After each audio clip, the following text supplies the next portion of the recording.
Empty Wyoming highway at dusk. Sagebrush stretching flat to the mountains. A car door hanging open, engine still running, no one inside. In a state with more antelope than people, someone can vanish between 1 mile marker and the next, and never be seen again. 10 people, 10 places. Every one of them walked into Wyoming and never walked back out. Pull up the map, lock your doors, and let's get into it. If you're new here, subscribe. New cases every week. Lander, Wyoming, July 1997. To understand why Amy Roe Bechtel's disappearance still haunts people almost 3 decades later, you have to understand who she was before that afternoon, and exactly how little sense it makes that she was never found. Amy was 24 years old. She had the kind of athletic profile that coaches talk about in hushed, reverent tones. She had run distance at the University of Wyoming, setting records that her teammates and coaches remembered specifically and cited by name. She wasn't treating competitive running as a chapter she was closing. She was training with a singular, disciplined purpose. She wanted to qualify for the 2000 Summer Olympics in Sydney. That wasn't a daydream scribbled in a journal. That was a schedule, a training log, a life organized around a concrete goal with a concrete deadline and a body capable of actually reaching it. She had married her husband, Steve, earlier that same year. 24 years old, newly married, Olympic-level fit, and she knew the terrain around Lander the way most people know their own neighborhood.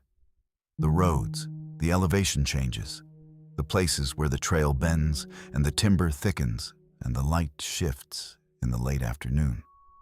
That familiarity matters. It matters enormously. Because when people disappear in a wild country, the first instinct is to reach for the explanation that feels most comfortable. The miscalculation, the inexperience, the wrong turn taken by someone who simply didn't know better. With Amy, that explanation gets stripped away almost immediately. She was not an unprepared visitor passing through on a scenic detour. She was not a tourist who underestimated the terrain or overextended herself on an unfamiliar trail. She was exactly the kind of person you would expect to walk out of those mountains without incident, every single time, under almost any conceivable circumstance. Her fitness, her knowledge of the area, and her experience together form the foundation of everything that makes this case so deeply unsettling. Because none of it was enough. July 24th, 1997, was a Thursday. Steve had his own plans for the day. He was going climbing with friends in the area. This was entirely normal. Both of them were athletes. Both of them spent time in the mountains. Both of them understood that an active day in the Wyoming backcountry was not an unusual or concerning thing. Amy had her own list of things to get done. She was working on a route, planning out a 10-kilometer race course along Loop Road, a remote gravel mountain road that cuts through the Shoshone National Forest approximately 15 miles southwest of Lander. She had been putting together the course details for an upcoming event. And the way you do that, when you're a serious runner, is you go out and you run the road. You feel the grade. You measure the distance in your lungs and your legs. You note where the footing changes and where the road opens up and where a runner might need to dig in on a climb. It was work, but it was the kind of work she would have approached with energy and genuine purpose. A training run with a mission attached. Before heading out toward the mountains, she had errands to run in town. This is where the timeline gets its first solid anchor. The kind of anchor investigators can actually stand on when they start building a picture of someone's last known movements. At approximately 2:30 in the afternoon, Amy stopped at the Camera Connection, a photo shop in Lander. She made a phone call from there. That detail is documented in the record. Then she walked over to Gallery 331, an art gallery nearby. where she spoke with the owner, a man named Greg Wagner. They had a conversation. Normal, brief, entirely unremarkable. The kind of exchange you have on an ordinary Thursday afternoon in a small Wyoming town when you're working through a to-do list, and the afternoon still feels like it has plenty of room left in it. You say what you need to say, you head for the door, you move on to the next thing. Greg Wagner would later become one of the last confirmed witnesses to have seen Amy Roe Bechtel alive. And that's the last confirmed time anyone saw her. At some point after leaving Gallery 331, Amy drove out toward the Wind River Range. She made it to Loop Road. Her car was found parked in the Burnt Gulch area, a stretch of Shoshone National Forest that is genuinely, functionally remote. Not the kind of remote that tourists describe when they mean patchy cell service and no coffee shop nearby. The kind of remote that means miles of dense timber pressing in hard from both sides of a gravel road. Thin and unpredictable traffic at the best of times, high elevation, and a quality of silence that is very different from quiet. It is the silence of a place where human presence is the exception rather than the rule, where the forest absorbs sound the way heavy cloth absorbs light, and where the distance between you and another person can expand very quickly without anyone noticing it happening. The car was there. Keys were reportedly inside, sunglasses left behind. A to-do list on the seat, the mundane, handwritten record of an ordinary day that was supposed to continue into the evening, into dinner, into the next morning. The list still had things on it, all of it sitting in that vehicle as though she had stepped out for a moment, fully intending to return, intending to pick up exactly where she left off. She didn't return. When Steve came home from climbing that afternoon and Amy wasn't there, the first feeling was probably something close to mild concern rather than alarm. Runners go long. Plans shift. An extra loop gets added when the legs feel good and the trail keeps offering itself forward. But the hours continued to pass, and at some point concern crossed a threshold, and by the time it became clear that Amy was not coming home, the response that followed was both fast and serious. Far more serious than a typical missing person report in a rural county. Here's the critical detail about what happened next. This did not start as a slow-moving local search that gradually attracted outside attention. The investigation mobilized at a significant level almost immediately. More than 24 FBI and Wyoming Division of Criminal Investigation agents came to Lander. They established operations directly at the sheriff's office. They put pins in maps. They worked Loop Road, the surrounding forest, the trailheads in the area, the roads feeding in and out of the Burnt Gulch corridor. They questioned people, hikers, residents, anyone who had been on or near Loop Road that Thursday. They chased every lead they could identify, and several they couldn't quite confirm. The response was extensive enough, and the terrain considered difficult enough to search effectively from the ground, that investigators obtained NASA satellite imagery of the Shoshone National Forest area to assist the effort. Let that land for a moment.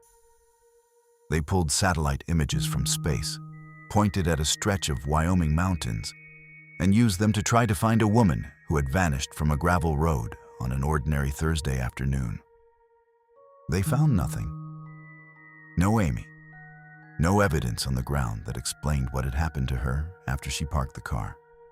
No body, no clothing, no physical trace on or off Loop Road that told the story. No indication of where she went or what direction any of it moved in. Weeks turned into months. The investigation did not close. It simply ran out of new directions to move in. And eventually, it reached the kind of silence that active cases reach when they have no new material to work with. Some details emerged that complicated the picture without resolving it. A witness reportedly described seeing a truck in the area with a blonde passenger around that time. But the account was unconfirmed, the identity of any passenger never established.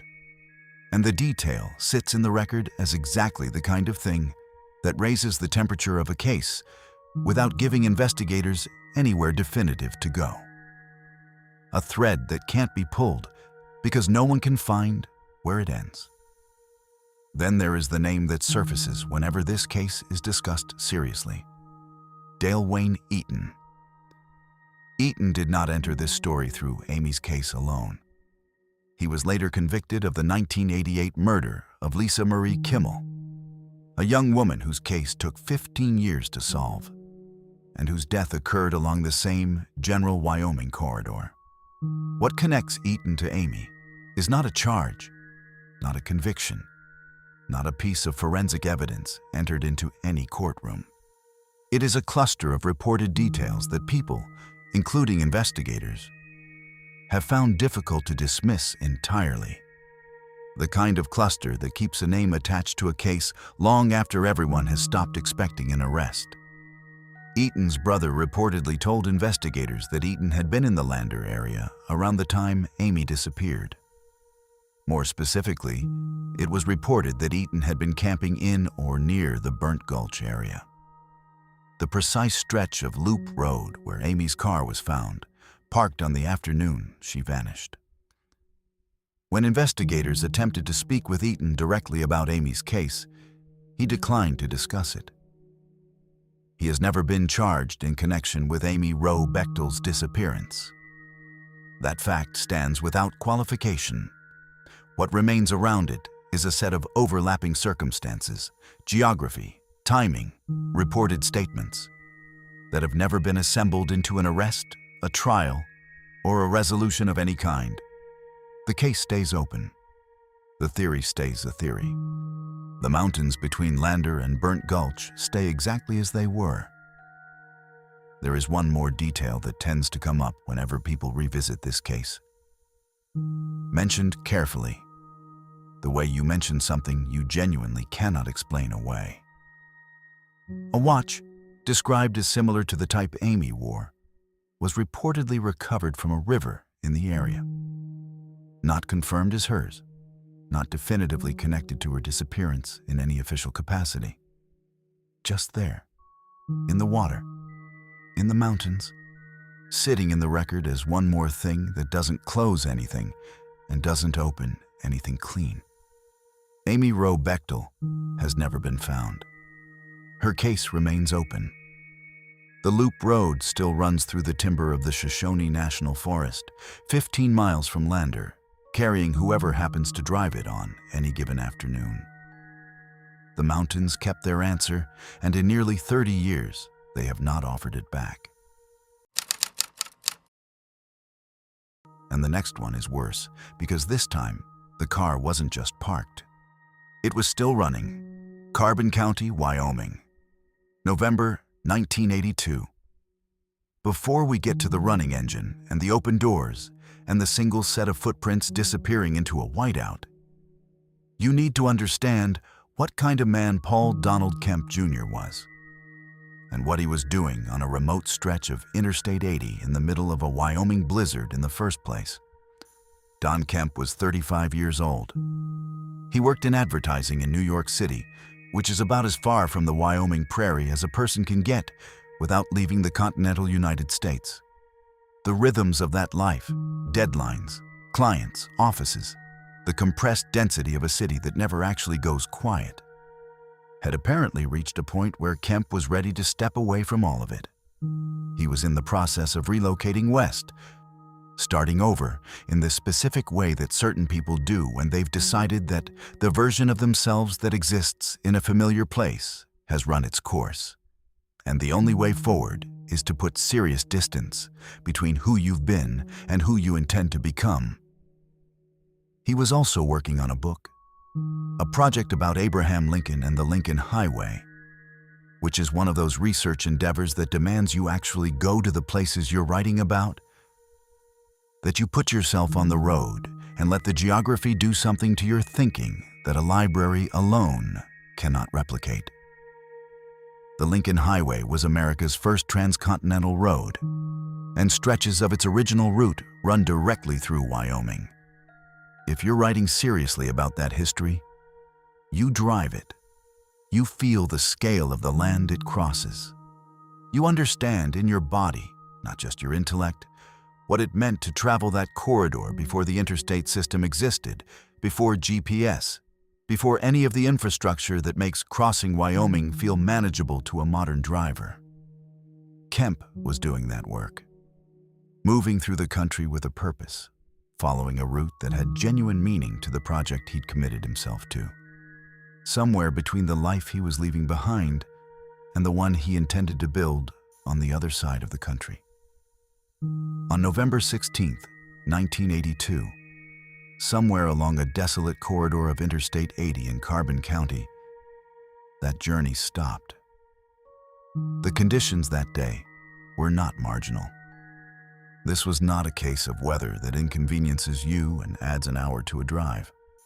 A severe blizzard had moved into the region, the kind of Wyoming storm that doesn't negotiate, that takes visibility down to nothing and turns open prairie into a featureless white void, where direction becomes a matter of faith rather than observation. Carbon County along Interstate 80 is not a forgiving place, even in clear weather. It is long and flat and empty in a way that feels almost abstract from inside a vehicle. Mile after mile of sagebrush and high-altitude grassland with no meaningful shelter, no trees to break the wind, no landmarks that interrupt the monotony of the horizon. In a blizzard, it becomes something else entirely. The road disappears. The shoulder disappears. The distinction between what is still terrain and what is already open sky collapses into a single wall of white. It is the kind of environment where a person can step 20 feet from their vehicle and lose sight of it entirely. This is where it stops being normal. Don Kemp's Chevrolet Blazer was found on the side of Interstate 80 near Walcott. The engine was running. The doors were open. His clothes were scattered inside the vehicle, not neatly set aside, not folded, not arranged in any way that suggested a deliberate decision. Scattered, as though something had happened inside that car with urgency and disorder, or as though the clothes had been shed quickly in a state that didn't allow for the ordinary logic of keeping yourself warm in a Wyoming blizzard in November.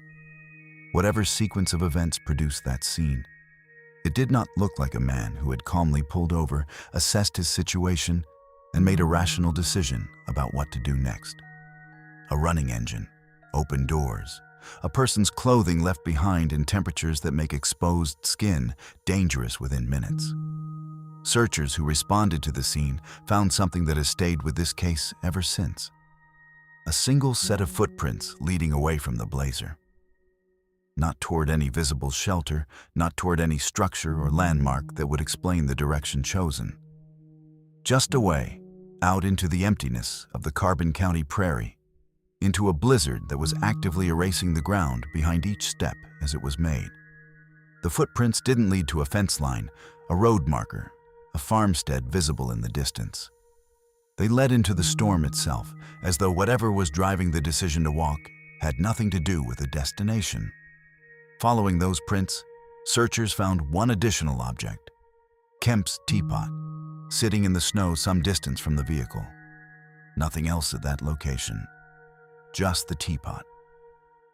Which raises more questions than it answers, because a teapot is not something you grab when you are fleeing danger or when your cognition has been compromised by cold.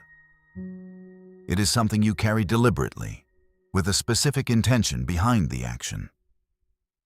And yet there it was, placed or dropped in the middle of nowhere, in the middle of a storm, attached to no explanation that anyone has been able to produce in the decades since. Socks were later found in a nearby barn, along with fire-starting materials. These details were documented and noted. They suggested that Kemp, or someone, had reached that structure at some point, that the barn had briefly entered the story before the story moved on without leaving any further trace. But nothing in the barn resolved the larger picture. The details simply extended the mystery a few hundred yards further into the landscape and then stopped offering new information entirely. The blizzard complicated the initial search severely. In conditions like that, response time and search effectiveness are not purely a function of resources or urgency. The storm itself makes systematic searching nearly impossible. Visibility limits where teams can safely go. Wind redistributes loose material on the ground. Snow accumulates over tracks and objects within minutes of their being made. By the time conditions allowed for a more thorough and organized effort, the landscape had been reset in ways that were simply irreversible. Whatever the prairie had briefly held in those first hours, footprints, disturbed snow, any physical record of movement, was gone. Then the silence held for nearly a month. And that is when this case began to develop a second layer entirely.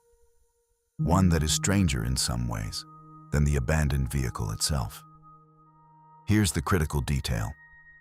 Approximately 1 month after Kemp disappeared, multiple people reported seeing him alive, more than 100 miles away from the site of the abandoned Blazer on Interstate 80. Not one ambiguous report from a single uncertain witness, but multiple accounts spread across a distance that doesn't align with the footprints leading into an empty prairie during a blizzard. These reports were taken seriously enough to be documented and actively investigated. Investigators followed them. None of them led to Don Kemp. And then there were the phone calls. A friend of Kemp's began receiving messages on her answering machine, mysterious in character, unresolved in meaning, unsettling in implication. The calls were traced. Investigators identified a trailer in Casper, Wyoming, associated with a man named Mark Dennis. They went to Casper. They spoke with Dennis directly. He denied any involvement in Kemp's disappearance or in the phone calls. He agreed to take a polygraph examination, which he passed. And then he left town. The timing of his departure noted by investigators, the significance disputed across accounts, the relevance never formally established in any proceeding. A detail that sits in the record the way uncomfortable details often do in cold cases. Unresolved, unforgotten, impossible to fully dismiss. What makes the phone calls particularly difficult to set aside is this. The number they came from reached a friend whose contact information was not publicly listed. It was not the kind of number a stranger would come across by accident. Not the kind of detail you'd find in a directory or pieced together from public records without prior knowledge of Don Kemp's life and personal connections. Someone who placed those calls had access to information that tied them to Kemp in a specific, non-random way. Whether that person was Kemp himself, alive, in Casper, for reasons no one has explained, or someone who had encountered him after he left the Blazer, or something else entirely. That question was asked and never answered. The calls stopped. The answering machine kept its record. The investigation kept moving without finding anywhere new to go. On October 4th, 1985, nearly 4 years after the abandoned Blazer was found on Interstate 80, human remains were recovered in Carbon County, roughly 3 to 4 miles from where the vehicle had been left. The distance is noted as approximate because the figure varies across sources, and no single account pins it with the precision that would make the detail feel final. The remains were identified as Don Kemp's. The manner of death was attributed to exposure. No evidence of foul play was found in connection with the remains. That is the official record. The family disputed the ruling, not necessarily the identification, but the interpretation that exposure alone explained everything that preceded it. The running engine, the scattered clothing, the teapot in the snow, the phone calls to an unlisted number, the sightings more than 100 miles away. A death by exposure finding resolves the question of what killed Don Kemp in a technical, medical sense. But it doesn't resolve the shape of the story that came before it. The clothing scattered in the vehicle does not fit neatly into a picture of a man who simply pulled over, became confused by the early onset of hypothermia, stepped out, and walked into a blizzard before collapsing.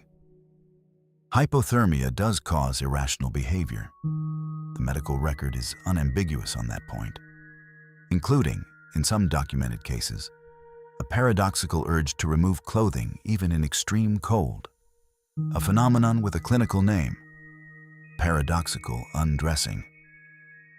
It occurs in a subset of hypothermia deaths, and it is a real and documented physiological response, not a fringe theory. That explanation is possible here. It may even be probable, depending on which pieces of the timeline you weight most heavily. The family's resistance to the exposure ruling is also entirely understandable, because possible is not the same as satisfying, and satisfying is what families need, and what this case never delivered. What remains is this: a running engine on a Wyoming interstate in a whiteout, a man's clothes inside the cab, a teapot in the snow, fire starters and socks in a barn, phone calls from a Casper trailer to an unlisted number, multiple sightings across 100 miles of Wyoming that led nowhere, and 4 years of silence before bones were found in the sagebrush 3 miles from the road. The exposure finding closed the case in a legal and administrative sense. It did not close the questions. It never has. A running engine, an empty coat, a phone ringing in a trailer 150 miles away. The next disappearance made national headlines because the whole country was already watching her. Teton County, Wyoming, August 2021. There is a particular kind of disappearance that becomes almost impossible to process. Not because the facts are more disturbing than other cases, but because the vanishing happens in plain sight, in front of an audience, documented in real time across platforms that were specifically designed to make a person's life visible and continuous and shared. Gabby Petito's disappearance was that kind of case. The contrast between the curated, sunlit record she was building online and the reality of what was happening, and what would eventually happen, in the mountains of northwestern Wyoming, is the thing that turned this from a missing person case into something the entire country stopped and stared at for weeks. Unable to look away, and unable to find a comfortable place to put what they were seeing. Gabby was 22 years old. She'd grown up on Long Island in New York, eventually settling in Florida. And by the summer of 2021, she and her fiancé, Brian Laundrie, were living together in Northport with his parents. The van life trip they had planned was not a spontaneous decision.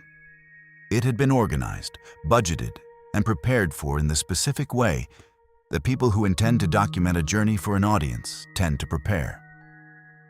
With camera equipment, with a converted Ford Transit van outfitted for extended living, with a content plan attached to the adventure itself.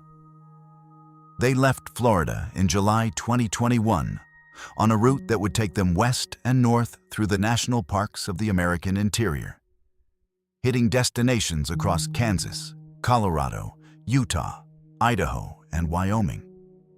The YouTube channel and social media accounts they maintained along the way were growing steadily. The footage was bright and optimistic and aesthetically deliberate. Wide landscapes, golden hour light, the specific romantic quality of being young and untethered and moving through beautiful country with someone you've chosen to be with. The audience they were building had no particular reason to look for subtext in any of it. It looked like exactly what it presented itself as being: a love story on the road, filmed in real time, shared freely. But there were things the audience wasn't seeing.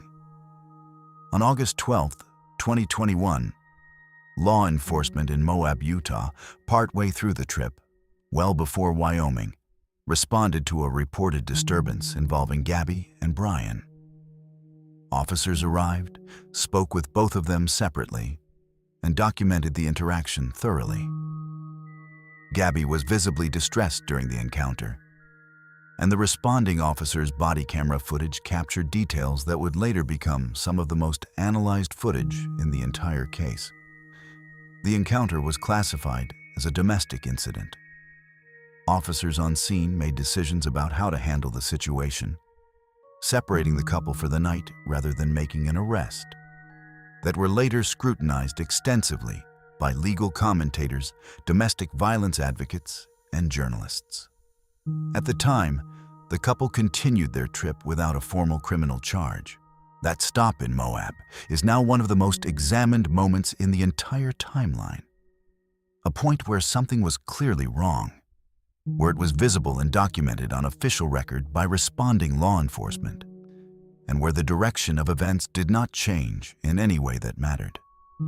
The trip continued north, into Idaho, into Wyoming, into the country around Grand Teton National Park and the Bridger-Teton National Forest, the vast and loosely bounded wilderness that spreads across Teton County in patterns that mix developed park infrastructure with stretches of dispersed backcountry where the presence of another human being is genuinely optional.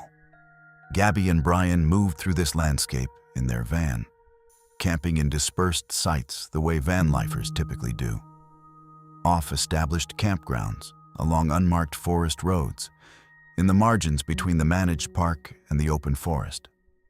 Dispersed camping in Bridger-Teton means no reservation, no check-in, no ranger station recording your arrival and departure. You pull off a forest road, you set up, you stay for the permitted number of days, and you leave when you leave. The landscape keeps no formal record of who was there or what happened while they were. The last time Gabby's mother, Nicole Schmidt, said she received a message she believed was directly and reliably from her daughter was August 30th, 2021. The text was brief and its content was ambiguous. A reference to areas without reliable cell service.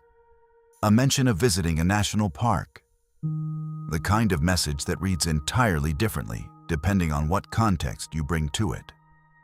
Investigators would later note that certain characteristics of the message raised questions about whether Gabby had actually sent it herself. The specific wording, the tone, small details that didn't quite match the way Gabby typically communicated with her mother. Whether the message originated with Gabby or was composed and sent by someone else using her phone was a question that entered the formal investigation and was never definitively resolved in public reporting.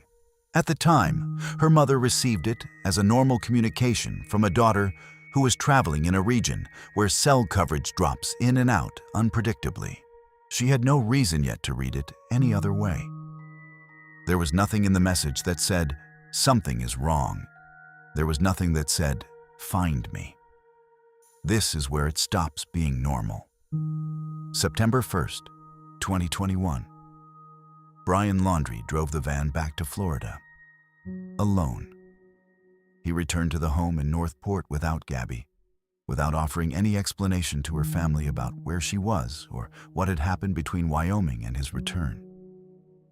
He did not reach out to her mother or her father. He did not contact any member of her family with an account of events or a timeline or any indication of when Gabby planned to come home. He simply arrived in Northport without her and retained an attorney who advised him to exercise his right to remain silent. That is what he did. He stayed in the house. He said nothing. Gabby's family did not immediately know he was back. The sequence of realizations that the van had returned to Florida, that Brian was in Northport, that Gabby was not with him and had not contacted anyone directly, took several days to fully assemble into something that demanded an official response. On September 11th, 2021, Gabby Petito was officially reported missing. That report was filed 12 days after the last message her mother received. 12 days during which Brian Laundrie was in Florida, in a house behind the advice of legal counsel, while Gabby was somewhere in the landscape of northwestern Wyoming. Whatever happened in that country during those 12 days of silence, Whatever the weather moved through, whatever the physical environment absorbed or altered or erased, none of it could be recovered. The days don't come back. When the missing person report was filed and the case went public, it became something else almost immediately. The combination of factors, the active social media presence, the aesthetic quality of the documented trip, the youth and visibility of the people involved, the fiancé who had returned without her and then retained an attorney, produced a media environment unlike anything that typically surrounds even a high-profile missing person case. National coverage was immediate and total. Volunteer search efforts organized online within hours of the story breaking. True crime communities, journalists, and ordinary people with no investigative background all converged on the same publicly available information and began working through it in parallel with law enforcement. The specific geography of the last documented location in Wyoming became the subject of enormous public attention, which created its own complications for investigators managing the information environment around an active case, for Gabby's family trying to exist inside an event that had simultaneously become a national news story, and for the landscape itself, which was being descended upon by searchers with varying degrees of coordination and authorization. The FBI led multi-agency ground surveys across the Grand Teton and Bridger Teton areas. Teams moved through dispersed camping zones, along unmaintained forest roads, through terrain that resists systematic searching in ways that developed park infrastructure simply does not. Bridger Teton National Forest alone covers roughly 3.5 million acres. Dispersed camping across that landscape leaves minimal physical trace by design. No registration system, no assigned sites, no infrastructure that creates a reliable record of where a specific person camped on a specific night. A van parked on a forest road one week may leave no visible evidence of its presence the following week. The forest processes human presence quietly and without any record-keeping obligation. On September 19th, 2021, 8 days after the missing person report was filed, human remains were discovered in the Spread Creek dispersed camping area within the Bridger Teton National Forest. The location was consistent with the general corridor where Gabby and Brian had been traveling and camping in late August. The Teton County coroner confirmed the remains were those of Gabby Petito. The manner of death was ruled a homicide. She was 22 years old. If you're new here, subscribe. New cases every week. The homicide ruling transformed the case from a missing person investigation into a murder investigation with an identified suspect and a known last location. Brian Laundrie, already under intense scrutiny, became the subject of a federal arrest warrant. But by the time that warrant was issued, he had himself disappeared. On September 17th, 2 days before Gabby's remains were found, he had left the Northport home on what his family described as a hike into the Carlton Reserve, a large wilderness preserve near their home. He did not return. For weeks, a second active search ran alongside the first. A second missing person attached to the same case, carrying entirely different implications. On October 20th, 2021, human remains and personal items belonging to Brian Laundrie were discovered in a flooded section of the Carlton Reserve. His cause of death was determined to be a self-inflicted gunshot wound. After his death, investigators obtained a notebook in which Brian Laundrie had written a letter admitting to killing Gabby Petito. The admission, in his own handwriting, recovered after his death, did not produce a trial, a cross-examination, a sentencing, or any of the formal processes through which society typically moves after a killing is established. It produced a document that said what happened, attributed to a man no longer alive to answer for it. The case was resolved in a narrow legal sense. It was not resolved in the way that Gabby's family, or anyone who had watched the story unfold, needed it to be resolved. Her parents have continued to speak publicly about her, to advocate loudly for missing persons awareness and policy reform, and to keep her name attached to something that outlasts the circumstances of her death. That work continues. What the documented record holds is this: a campsite in the Bridger-Teton National Forest, a coroner's ruling of homicide, a letter recovered from a dead man, and a van that returned to Florida carrying only the person who drove it back. A campsite in the forest, a van that came home empty. The next one vanished not off a highway, but off the top of a mountain. Southeastern Yellowstone National Park, September 2024. There is a particular cruelty in the details of Austin King's disappearance that doesn't announce itself immediately. It accumulates. You have to follow the timeline carefully, beat by beat, before the full weight of it settles. Because this is a case where someone did almost everything right. He planned. He filed the appropriate paperwork. He reached his objective. He called home from the summit. And then the mountain took him anyway. And the systems that should have helped find him introduced their own obstacles at the worst possible moment, in ways that his family has not forgotten and has not been quiet about. Austin King was 22 years old. He was not a visitor passing through Yellowstone on a summer itinerary. He lived and worked inside the park, employed as a concessions worker at Grant Village, a developed area in the southern section of Yellowstone near Yellowstone Lake. That context matters. Grant Village is not a roadside pull-off or a tourist facility staffed by seasonal workers who have never spent serious time in backcountry.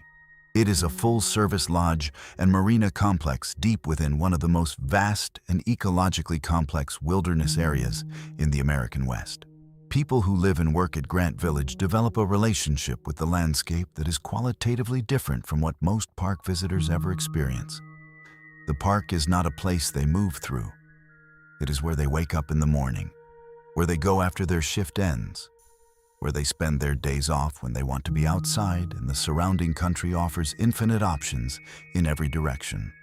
Seasonal workers at Yellowstone often describe the experience as living inside the thing rather than visiting it. The park becomes a home geography, something you navigate with familiarity rather than with a tourist map and a schedule. Austin was a solo backpacker. He had planned a route to Eagle Peak, the highest point in Yellowstone National Park, sitting at 11,372 feet in the remote southeastern pocket of the park. Eagle Peak does not sit near a road. It does not sit near a developed trailhead with a ranger station and a busy parking lot full of day hikers. The southeastern corner of Yellowstone is one of the most genuinely isolated sections of the park. Rough terrain, long approach distances, trail conditions that can shift rapidly with weather, and the kind of quiet that reflects not peacefulness, but actual geographical remoteness from other human beings. To reach Eagle Peak from the nearest practical access point requires approximately 14 miles of hiking each way. That is a commitment that filters out casual visitors entirely. The people who go there are going on purpose, with a plan, with gear appropriate for multiple nights in high-elevation backcountry, and with a realistic understanding of what the approach demands physically. It is not a hike you stumble into. It is a hike you decide to do, prepare for, and carry. Austin had a permit. He had registered his intended route with the appropriate park systems, the kind of documentation that is specifically designed to create an official record of where a backcountry traveler intends to go, what corridor they plan to move through, and when they intend to return. That paperwork is a safety net built precisely for moments when something goes wrong in a place where no one is watching. It gives searchers a starting point, a planned corridor, a timeline to measure against when someone doesn't come back when they're supposed to. Austin understood this. He filed the permit. He prepared his gear. He went in with a route on paper and a plan attached to it, doing exactly what experienced backcountry travelers are advised to do before entering terrain that will not forgive carelessness or improvisation. September 17th, 2024, was his summit day. Eagle Peak, 11,372 feet, southeastern Yellowstone. Weather in the high country of that region in mid-September is not stable in any reliable sense. The summer season has ended in practical terms, but the transition to winter does not always announce itself with gradual escalation. In the mountains of Wyoming, that transition can happen over the course of a single afternoon, dropping temperatures sharply, pushing clouds in fast from the west, converting a clear sky summit into a wind-scoured, low-visibility emergency, with very little warning and very little that a prepared hiker can do once the change has already started moving. What exactly happened on or near Eagle Peak on September 17th is not a matter of confirmed public record. No witness placed Austin on the descent. No physical evidence recovered during the search established a definitive sequence of events after he reached the top. What is confirmed is that he reached the summit. That fact is not in question, and its confirmation comes from a source that would become one of the most striking and painful details in the entire case. From the summit, Austin called his father. He left a voicemail. He was at the top, Eagle Peak, the highest point in Yellowstone National Park, a 14-mile carry from the trailhead, 11,372 feet above sea level. The voicemail was the kind of message a 22-year-old leaves when he has done something difficult and real and wants someone who loves him to know about it. He reached the summit. He made the call. He said the thing you say when the hard part is done and the view is there. And the day is that particular kind of clear and enormous that high summits sometimes offer before the weather turns. Here's the critical detail. That voicemail did not arrive. Not immediately. Not that evening, when his father might have listened to it with ordinary parental satisfaction and noted the time and moved through the rest of his evening with no particular concern. Not the next morning. Not the day after that. The message didn't appear in his father's phone until a full week after it was sent. 7 days after Austin called from the summit of the highest peak in Yellowstone. 7 days during which Austin's father had no voicemail to listen to. No confirmation that his son had reached the top and was on his way back down. No time-stamped record of where Austin was at approximately 7 in the evening on September 17th. The delay was almost certainly a function of cell coverage conditions at that elevation in that part of the park.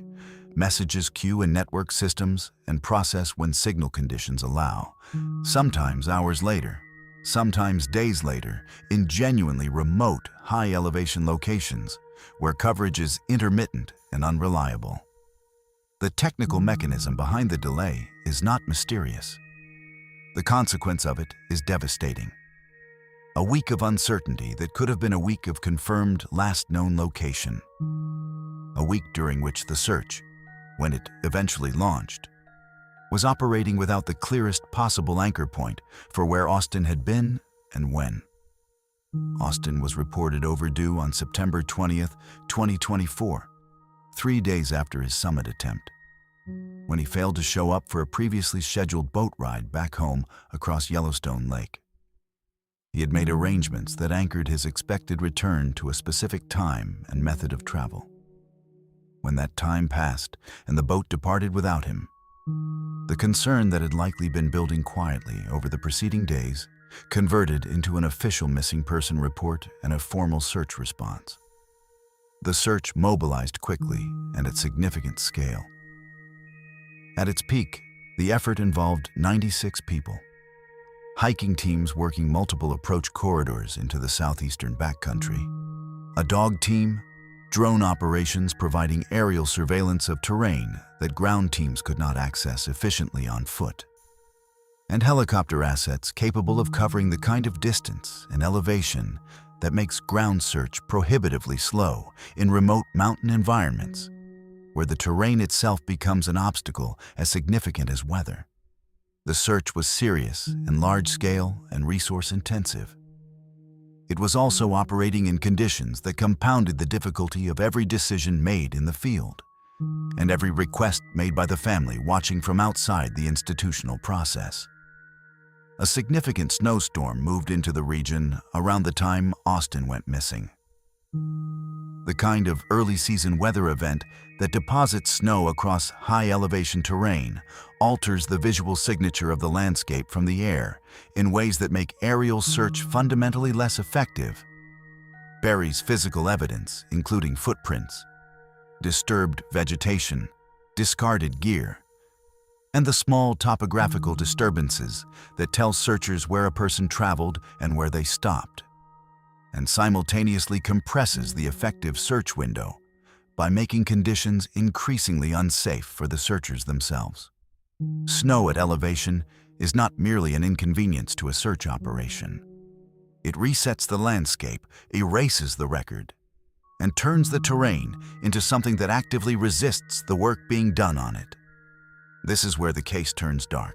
Austin's family, watching the search effort from outside and absorbing the reality of the advancing weather and the closing timeline, requested that helicopter assets be used to deploy searchers directly into the most remote sections of the southeastern backcountry, specifically to get teams into zones that were too far and too difficult to reach efficiently on foot, given the storm conditions and the number of days already elapsed. It was a specific, operationally grounded request made by people who understood the geography and who understood that the weather window available for effective searching was narrowing in real time with each passing day. The response from United States Forest Service authorities.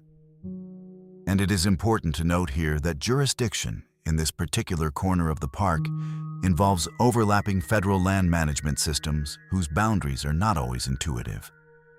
Was a declination. The helicopter drop was denied on the grounds that the attempt was too risky given the prevailing conditions.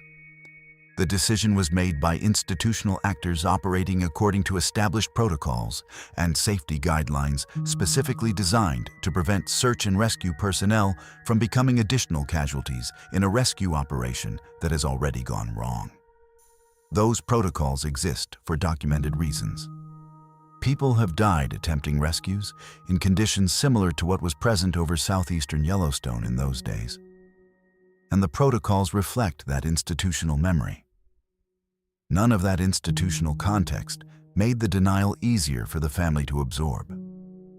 The argument they were making, that their son was out there, that the storm was advancing, that the window was closing, and that the risk calculus looked different when weighed against a 22-year-old who had done everything correctly and simply needed someone to reach him before the mountain finished what the storm had started, is an argument that does not submit easily to bureaucratic override, regardless of how well-founded the underlying protocols may be. Austin's family was vocal about their frustration with the decision. That frustration is part of the documented record of this case, and it is the kind of institutional moment, a formal denial issued inside a narrowing window, that leaves marks on everyone involved and does not resolve cleanly when the search is eventually suspended. The snowstorm came fully. The search continued under deteriorating conditions for as long as operations could be sustained, and then it was suspended as weather made further fieldwork unsafe. The search area remained immense. The southeastern Yellowstone backcountry does not offer the kind of bounded, manageable terrain that allows searchers to systematically eliminate zones and progressively narrow a location toward a finding. It is wild country in the fullest sense of that phrase, and when it fills with early season snow and the temperatures drop and the sky closes off, it keeps its secrets with a thoroughness that is not metaphorical and not temporary. It keeps them through the winter. It keeps them until the snowpack recedes and the ground becomes accessible again, and searchers can return to terrain that has been processed by months of weather since the last time anyone was able to walk it. Austin King has not been found. His case remains open, The search area encompasses country that will not become fully accessible again until spring snowmelt conditions allow for renewed ground-level operations. Terrain that will have been through an entire Wyoming winter between the day he went missing and the day boots can return to it. Whatever the southeastern corner of Yellowstone holds, it is holding it still. What the record leaves behind is this: a summit reached in good faith, a call made from the top of the highest peak in the park, a voicemail delivered 7 days too late to matter, 96 searchers moving through an advancing snowstorm, a helicopter denied at the critical moment, and a 22-year-old man who did everything right and is still out there somewhere in the most isolated corner of one of the largest national parks in the United States. A voicemail from the top of the highest peak, arriving a week too late.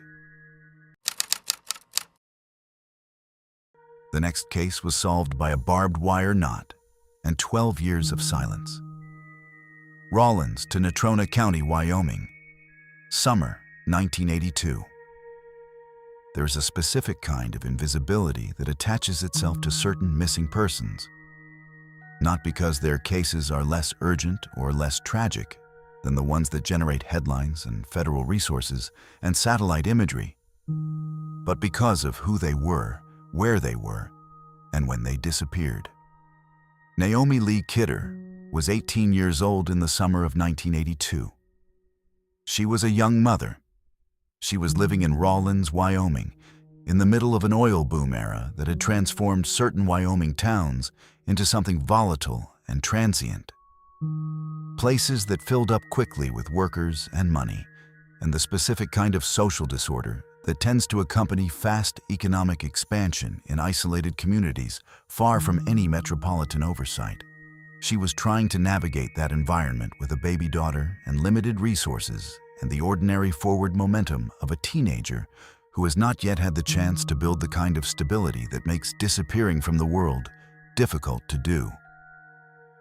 On June 29, 1982, Naomi packed a backpack, took some money, and left Rawlins.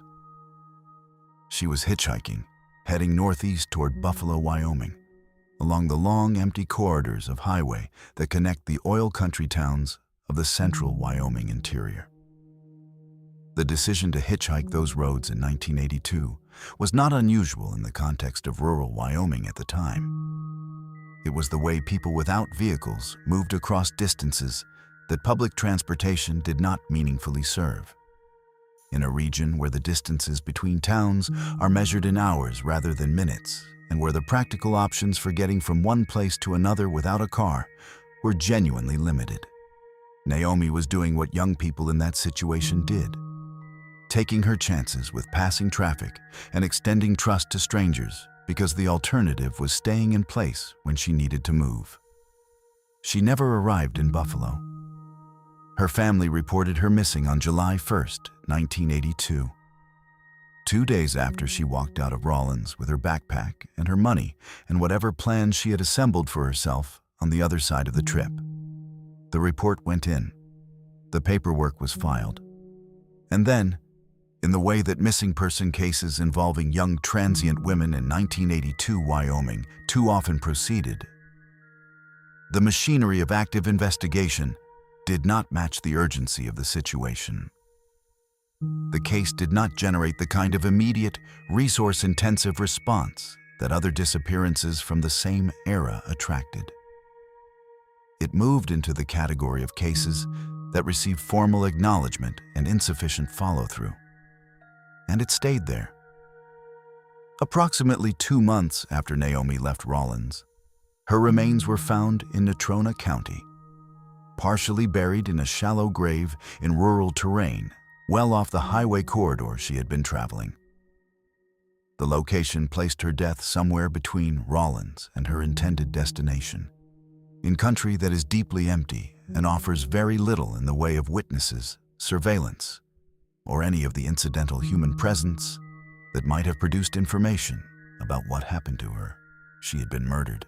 The physical evidence recovered at the scene was consistent with a violent death, and that evidence was collected and preserved. Or rather, it was supposed to be preserved. Because what happened to that evidence is one of the most infuriating details in a case that contains several.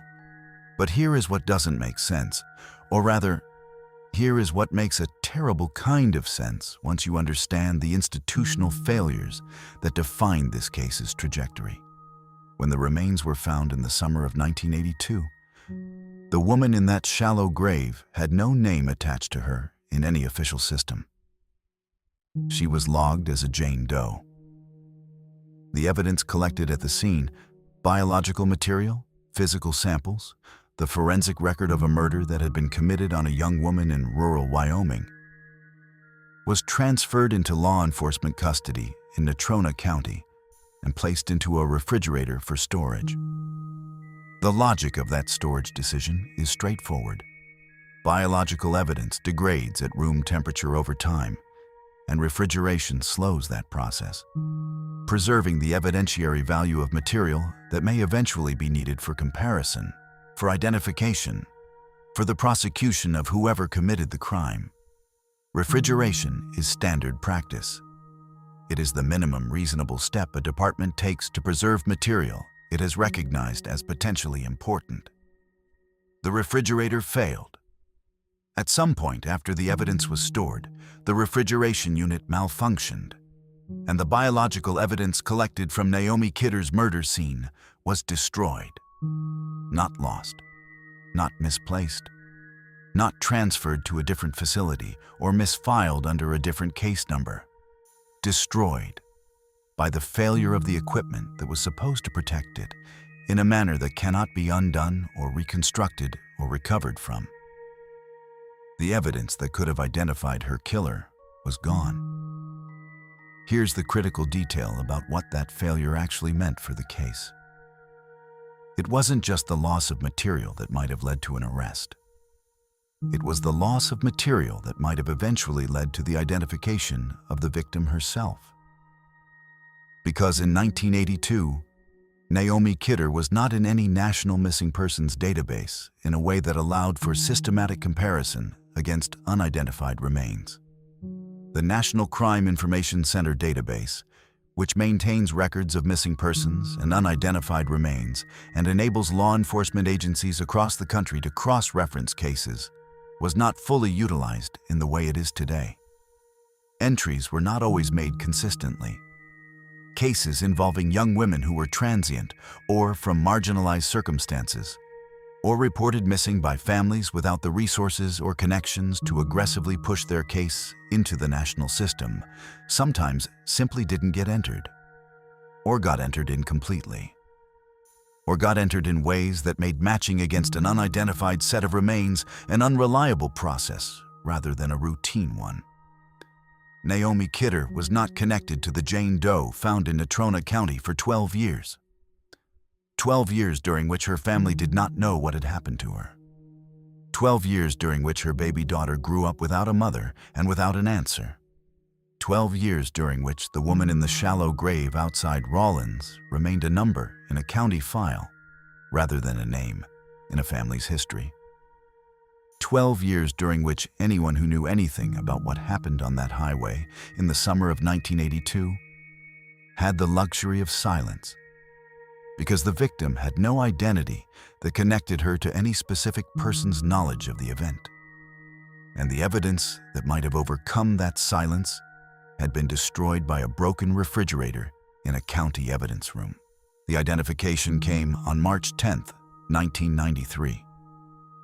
Some accounts cite 1994, and the precise year is flagged in the public record as disputed across sources. So the earlier date is used here with that caveat noted.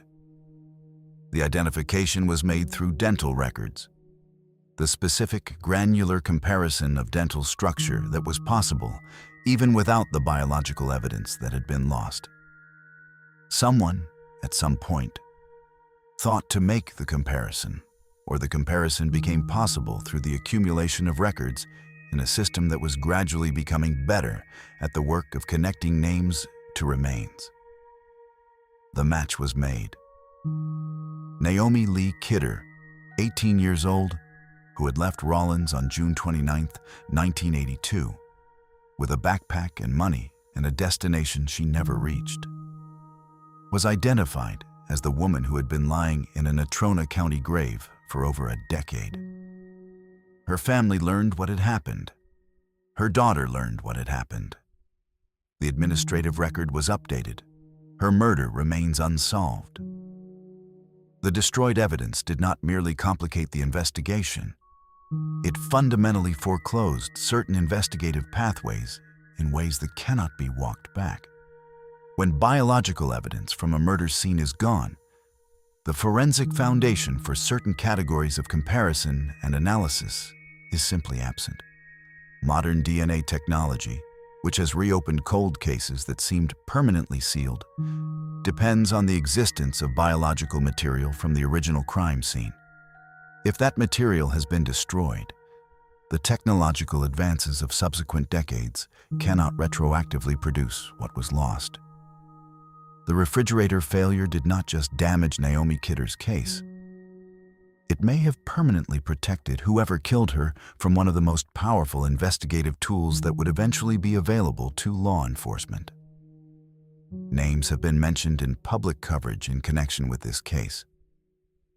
Individuals whose presence in the region or whose activities in the same time frame drew investigative attention or public speculation. Because none of those individuals has been charged in connection with Naomi Kidder's murder, and because the case remains officially unsolved, that territory belongs to the category of unconfirmed theory rather than documented fact. And it stays there. What can be said is that the oil boom Wyoming of 1982 was a landscape that produced conditions favorable to predatory violence against vulnerable young women. Transient populations, long empty roads, limited law enforcement resources spread across enormous geographic areas. A missing persons reporting system that did not adequately capture or connect cases across county and state lines, and a cultural tendency to underweight the urgency of cases involving people whose circumstances made them easy to overlook. Naomi was not the only young woman to disappear from that environment in that era. She was not the only one whose case moved too slowly through systems that were not built to serve people in her situation. The institutional failure in her case is not a sidebar. It is the case. A young woman murdered on a Wyoming highway, her evidence destroyed, her identity lost for 12 years, her killer never named in any proceeding. Her daughter left permanently without answers that the system had a responsibility to provide and instead squandered through the failure of a piece of equipment that cost less than a car. Hit subscribe if you want to go deeper on cases like this. The next hiker climbed a peak higher than most, and the mountain kept him for weeks. Bighorn National Forest, Wyoming, July 2025. Grant Gardner was a man from Minnesota who had made a plan. 3 days, a solo loop through the Cloud Peak Wilderness in the Bighorn National Forest of north-central Wyoming, a backcountry area that covers roughly 191,000 acres within a national forest that stretches across more than 1 million acres of the Bighorn Mountain Range. Cloud Peak itself is the highest point in the range, sitting at 13,175 feet, a summit that demands genuine mountaineering commitment to reach, and that sits inside wilderness terrain that is, by federal designation and practical reality, managed to remain as wild and roadless and human infrastructure-free as possible. No maintained trails in the traditional sense that most hikers encounter in developed park settings. No ranger stations at regular intervals. No cell coverage that a person can rely on to summon help if something goes wrong on the approach or descent. Just the mountain, the wilderness, the weather that moves across that elevation without consultation, and whatever skill and preparation the person entering it has brought along. Gardner reached the summit. On July 29th, he contacted his wife to tell her he had made it to the top of Cloud Peak. That contact was the last communication anyone received from him. He was expected back within the framework of his 3-day planned route, a timeline his wife held and measured against when the days passed, and he did not return and did not check in again. The absence of further communication after the summit call, in a wilderness where cell coverage is unreliable and silence is genuinely expected for stretches of a backcountry trip, does not immediately register as alarming. Silence is part of the experience. Silence is what you sign up for when you enter the Cloud Peak Wilderness alone for 3 days. But there is a specific quality to the silence that follows a missed return. A silence that is not the chosen quiet of wilderness travel, but the imposed quiet of something having gone wrong. And when that threshold was crossed, the formal response began. The Bighorn County Sheriff's Office organized and executed a probability zone search, a methodical approach to wilderness search and rescue that divides the likely search area into sectors weighted by the statistical likelihood of finding a missing person in each zone. Given what is known about their planned route, their physical condition, their last known location, and the terrain characteristics of each sector. Aerial assets were deployed. The search covered significant ground over multiple days. The Bighorn backcountry resisted the effort in the specific way that wilderness terrain at elevation resists aerial surveillance. Variable lighting conditions, complex topography that creates shadow zones invisible from above, and vegetation patterns that can conceal a stationary object from a moving aircraft, even when that aircraft is operating in the correct general area. Gardner's remains were eventually located. They were found near his backpack in one of the 2 primary search zones identified by the probability model, which means the search methodology was correct. The zone assignment was accurate, and the terrain still managed to conceal him long enough that the search became a recovery operation rather than a rescue. The clothing he had been wearing at the time of his death closely matched the color and texture of the surrounding rock and terrain, a detail that was specifically noted in coverage of his recovery because it speaks directly to why aerial search struggled to locate him even when operating in the right area. He was dressed the color of the mountain that held him, and the mountain used that coincidence with a thoroughness that no amount of aerial coverage could fully overcome. No foul play was indicated. The circumstances of his death are consistent with a fall or exposure at high elevation. The categories of backcountry fatality that claim experienced solo hikers every season in the high ranges of Wyoming, Montana, and Colorado. Not because those hikers were careless or unprepared, but because high-elevation wilderness in late July still carries risks that no level of preparation fully eliminates. Weather changes. Footing fails. The mountain does not grade on effort or intention. What the record holds is a man who reached the summit, called his wife, and then became part of the terrain he had gone to experience. Dressed in its colors, held in its contours, invisible from the sky for weeks. A man dressed the exact color of the rock that hid him. The next one hiked out for a single afternoon and never came back for dinner. Yellowstone National Park, North Entrance, June 2017. There is a category of wilderness death that is harder to process than the ones that happen deep in the backcountry.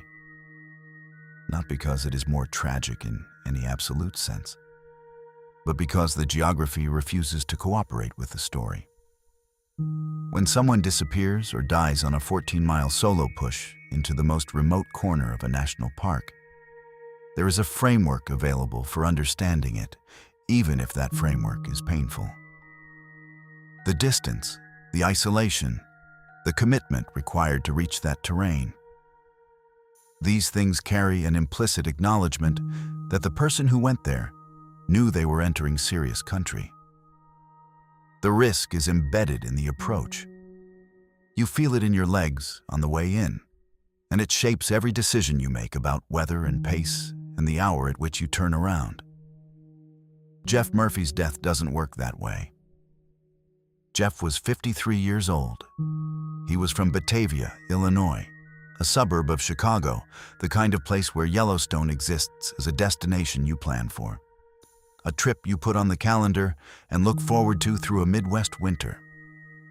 He was visiting the park, which millions of people do every year without incident. And on the day he disappeared, he set out on what was by any reasonable measure a short, casual day hike. Not a multi-day backcountry expedition requiring a permit and a bear canister and a carefully calculated caloric plan.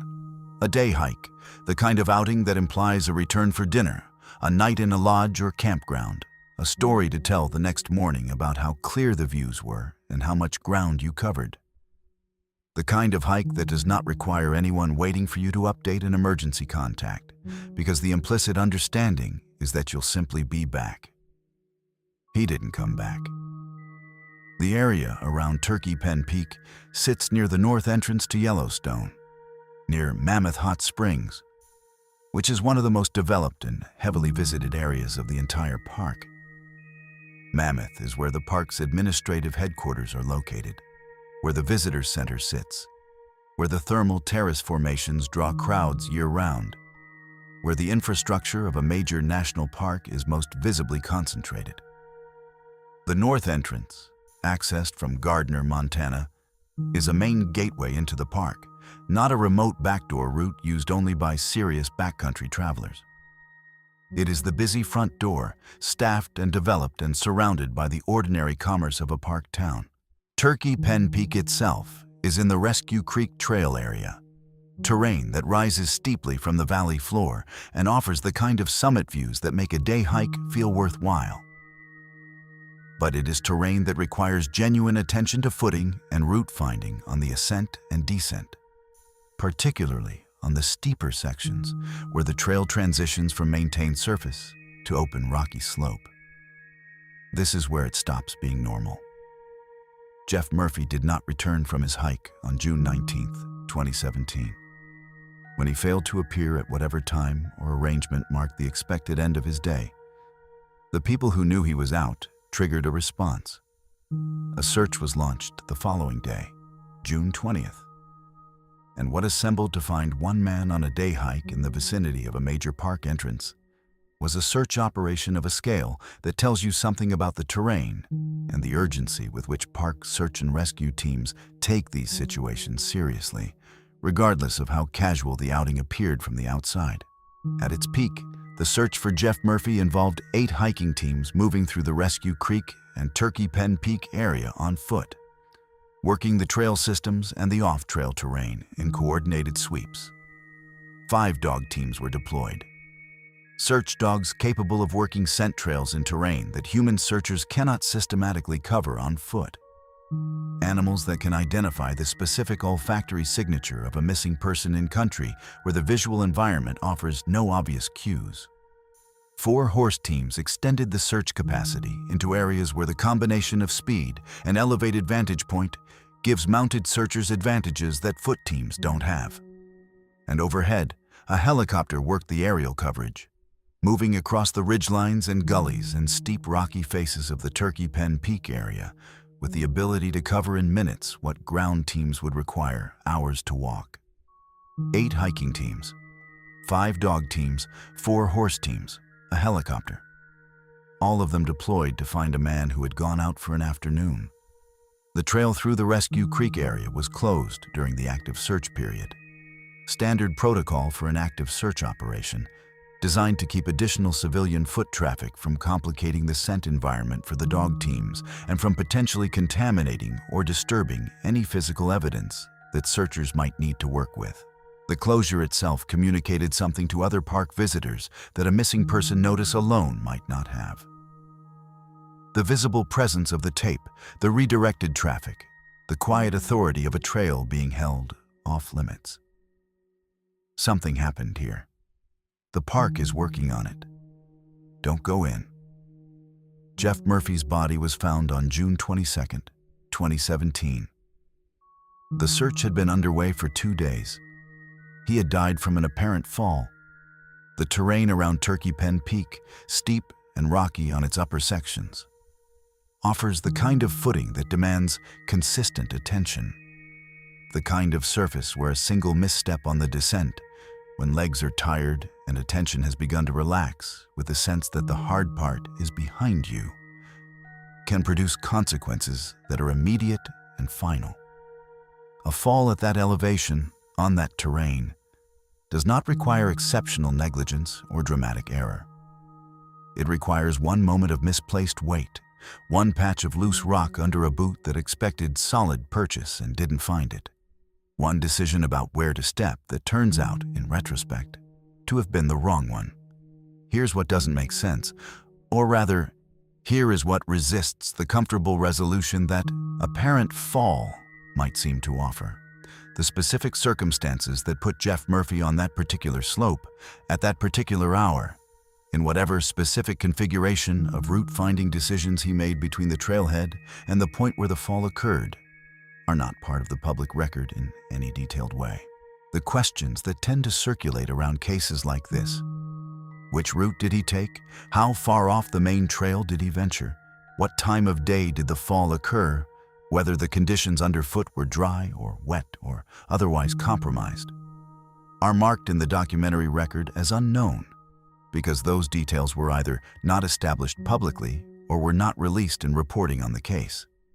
What is established is the starting point, the failure to return, the scale of the search response, and the finding 2 days later. What this case refuses to give up is the detail that makes it feel preventable in some specific, addressable way. The particular mistake or the particular circumstance that a future visitor could learn from and avoid. The fall is the cause. The mechanism of the fall remains in the space of the officially unknown. And that absence of a specific lesson is part of what makes it linger, because the mind wants to find the thing that could have been done differently, the choice that could have changed the outcome, and the record does not fully cooperate with that need. Turkey Pen Peak does not look dangerous from the road near the north entrance.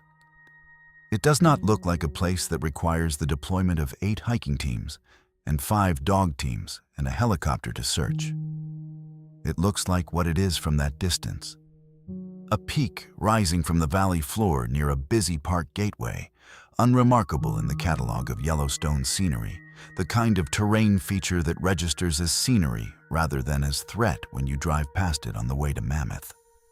The park infrastructure surrounding it, the visitor center, the boardwalk thermal terraces, the gas station and the lodges, and the steady movement of tourists through a developed area, creates an ambient sense of managed safety that the terrain itself does not actually guarantee.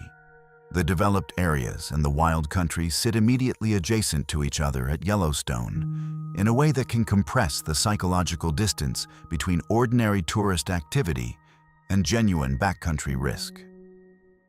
You can step off a boardwalk and into serious terrain without crossing any dramatic threshold.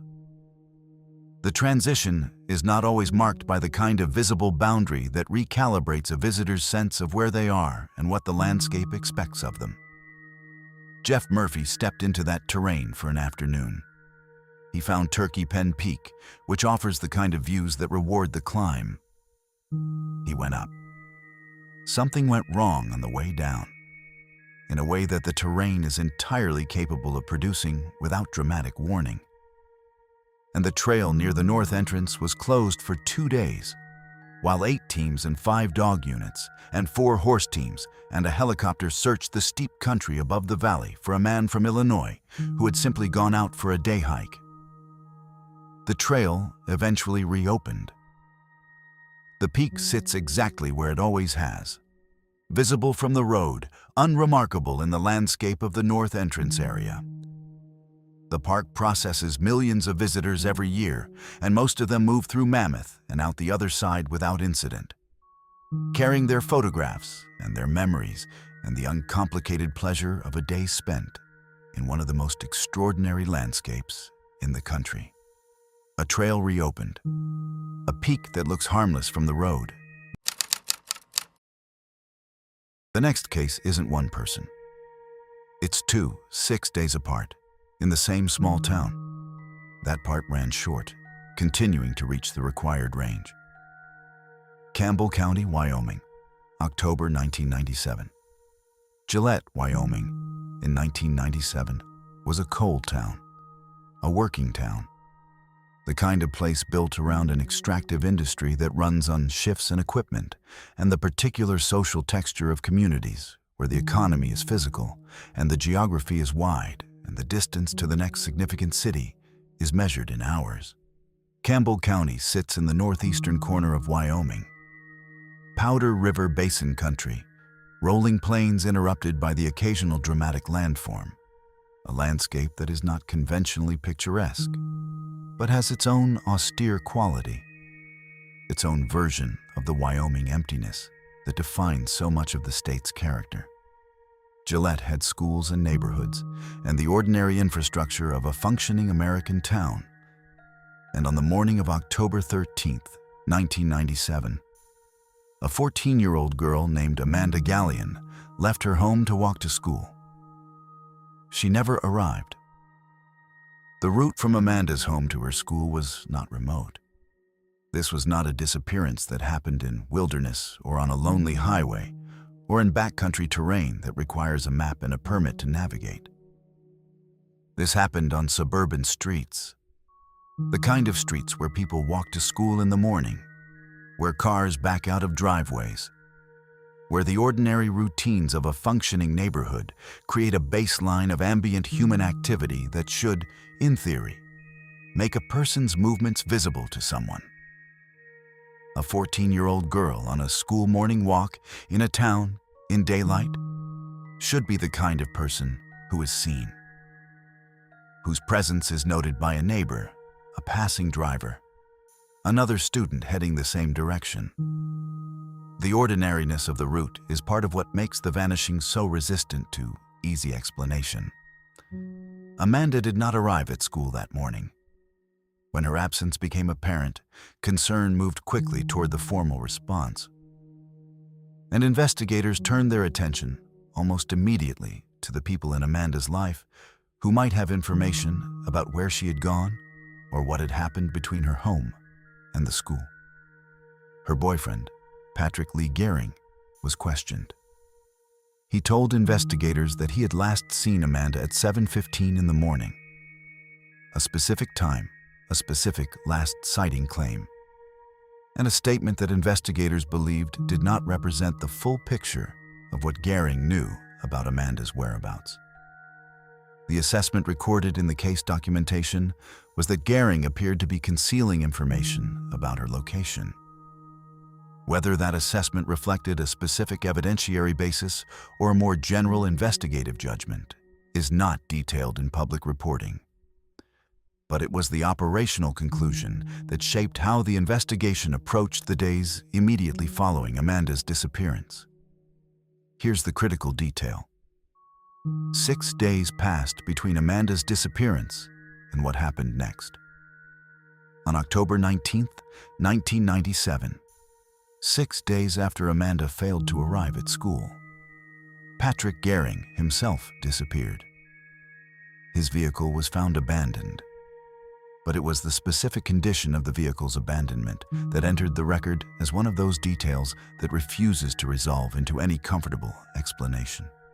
The car was found on the wrong side of the road, facing the wrong direction, positioned in a way that suggested something other than a planned, voluntary stop.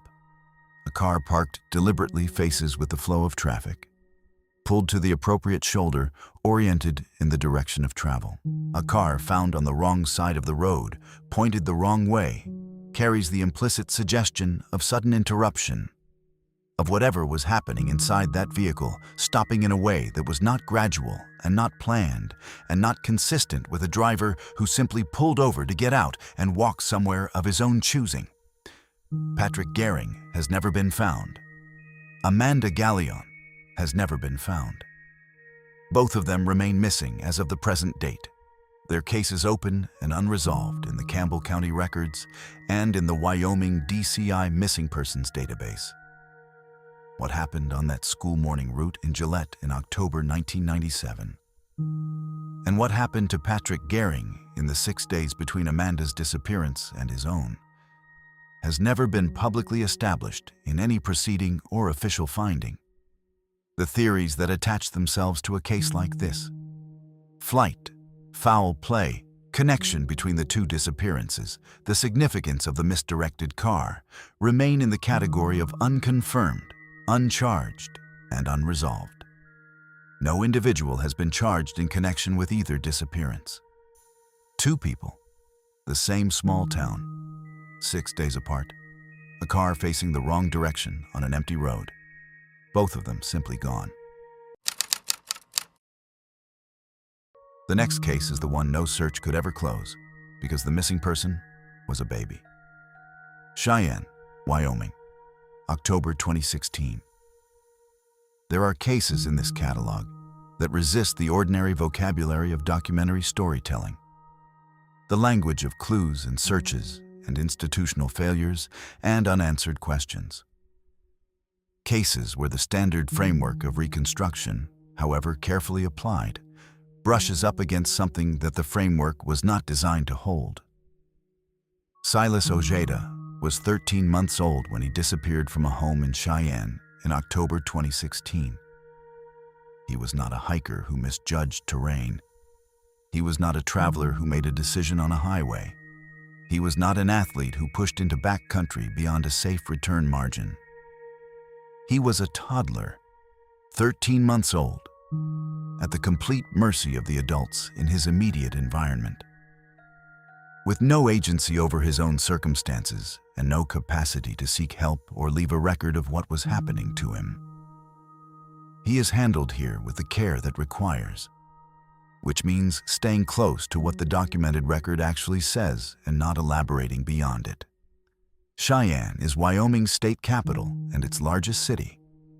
It sits in the southeastern corner of the state, in Laramie County, connected to Denver by a straight shot down Interstate 25, and anchored to the identity of the broader Wyoming plains by its geography and its history.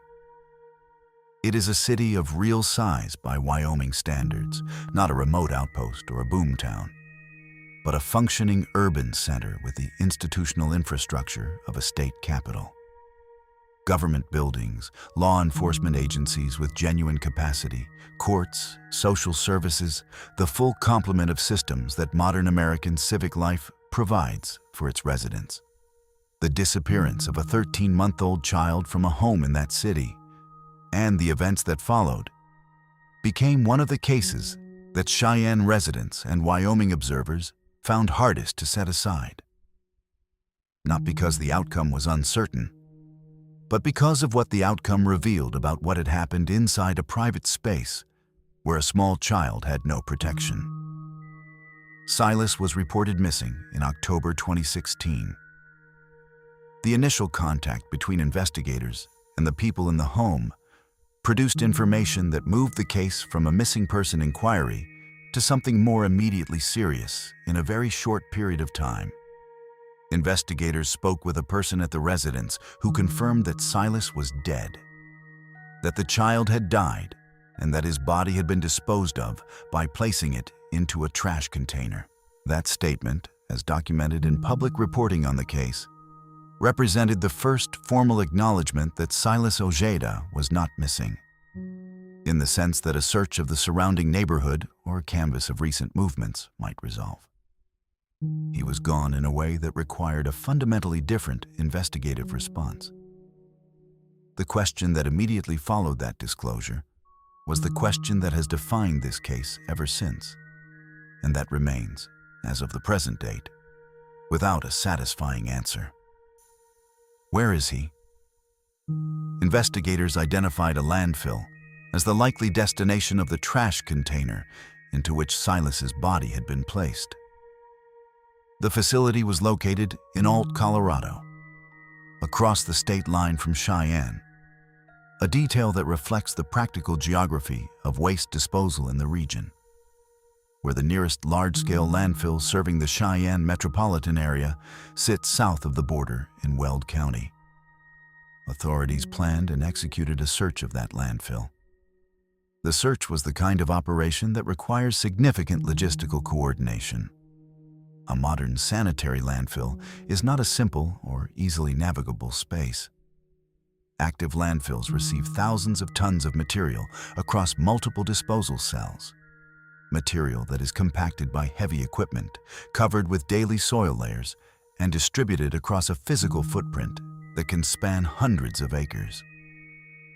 Identifying the specific section of a landfill that received waste from a particular address on a particular date requires precise documentation of collection routes, disposal records, and cell assignments. Documentation that is not always complete or accessible in the time frame that an active investigation demands. The search was conducted. The specific details of how extensively the Alt landfill was searched, across what area, and over what period of time, are not fully detailed in the public record available for this case. What is fully detailed is the outcome. Silas Ojeda's remains were not found. The search did not recover him. Whatever section of that landfill holds what is left of a 13-month-old boy from Cheyenne, it was not successfully identified and excavated during the search effort. He was not brought home. He has not been brought home since. His remains have never been recovered. Here's what the legal record established, and it is important to hold this clearly because the legal resolution and the human resolution of this case are two entirely different things that do not map onto each other in any way that feels adequate. In November 2017, a man was convicted of involuntary manslaughter in connection with Silas Ojeda's death. The charge of involuntary manslaughter reflects the legal finding about the nature and circumstances of the child's death. A finding made through the formal processes of the criminal justice system, with evidence presented and a verdict reached. The sentence imposed carried the possibility of up to 2 decades of imprisonment. The legal proceeding reached its conclusion. The record was closed in the narrow sense that criminal proceedings close when a verdict is entered and a sentence is handed down. But Silas was not in that courtroom. His remains were not recovered before the trial, and they were not recovered after it. The conviction did not produce a set of coordinates, did not generate new information about the precise location within the Alt landfill where he was taken, did not result in a second search that succeeded where the first had failed.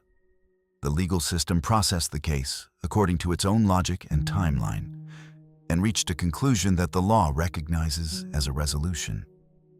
The family's need, and the basic human imperative of finding a child and bringing him home so that something called burial or ceremony or acknowledgement can happen, was not met by that process and has not been met since. This is where the case turns dark in a way that is quieter and more lasting than the dramatic darkness of an unsolved murder or a vanished body in a wilderness. The legal system identified a responsible party. The responsible party was convicted and sentenced. And a 13-month-old child is still in a landfill in Colorado, unrecovered, unreturned, in a space that processes the discarded material of ordinary life and holds it under compacted soil and daily cover layers, indistinguishable from everything around him. There is no open investigation driving toward a resolution. There is no active search consuming resources and generating updates. There is a conviction on paper, and there is a child who was never found. And those two facts exist in permanent, irresolvable tension with each other. The particular quality of this case's unresolved nature is worth sitting with for a moment, because it differs from the unresolved nature of the other cases in this catalog in a specific way. In most of the disappearances documented here, the absence of resolution is tied to the absence of answers. We don't know what happened to Amy Bechtel. We don't know what happened to Don Kemp's final hours. We don't know what Austin King encountered on the descent from Eagle Peak. The mystery is the engine of the unresolved quality. In Silas Ojeda's case, what happened is legally established. The mystery has been replaced by a known outcome, And the unresolved quality comes not from ignorance, but from the gap between knowing and recovering. The gap between a legal finding that says this happened and a physical reality that says the child is still out there, still unreturned, still in a landfill across a state line.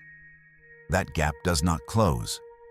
It does not respond to new technology or renewed investigative effort in the way that DNA advancements have reopened cold murder cases or satellite imaging has assisted searches in remote terrain. A landfill that has continued to receive material since 2016, that has been compacted and covered and worked over by heavy equipment across multiple years of active operation, does not offer the kind of recoverable physical environment that would make a renewed search meaningfully more likely to succeed than the original effort. Time does not improve the odds here. Time does the opposite.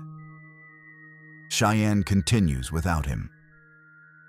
The landfill in Ault, Colorado, continues to receive its daily material, continues to be compacted and covered and maintained according to the ordinary operations of waste management infrastructure, indifferent to what it holds among everything else it has accumulated.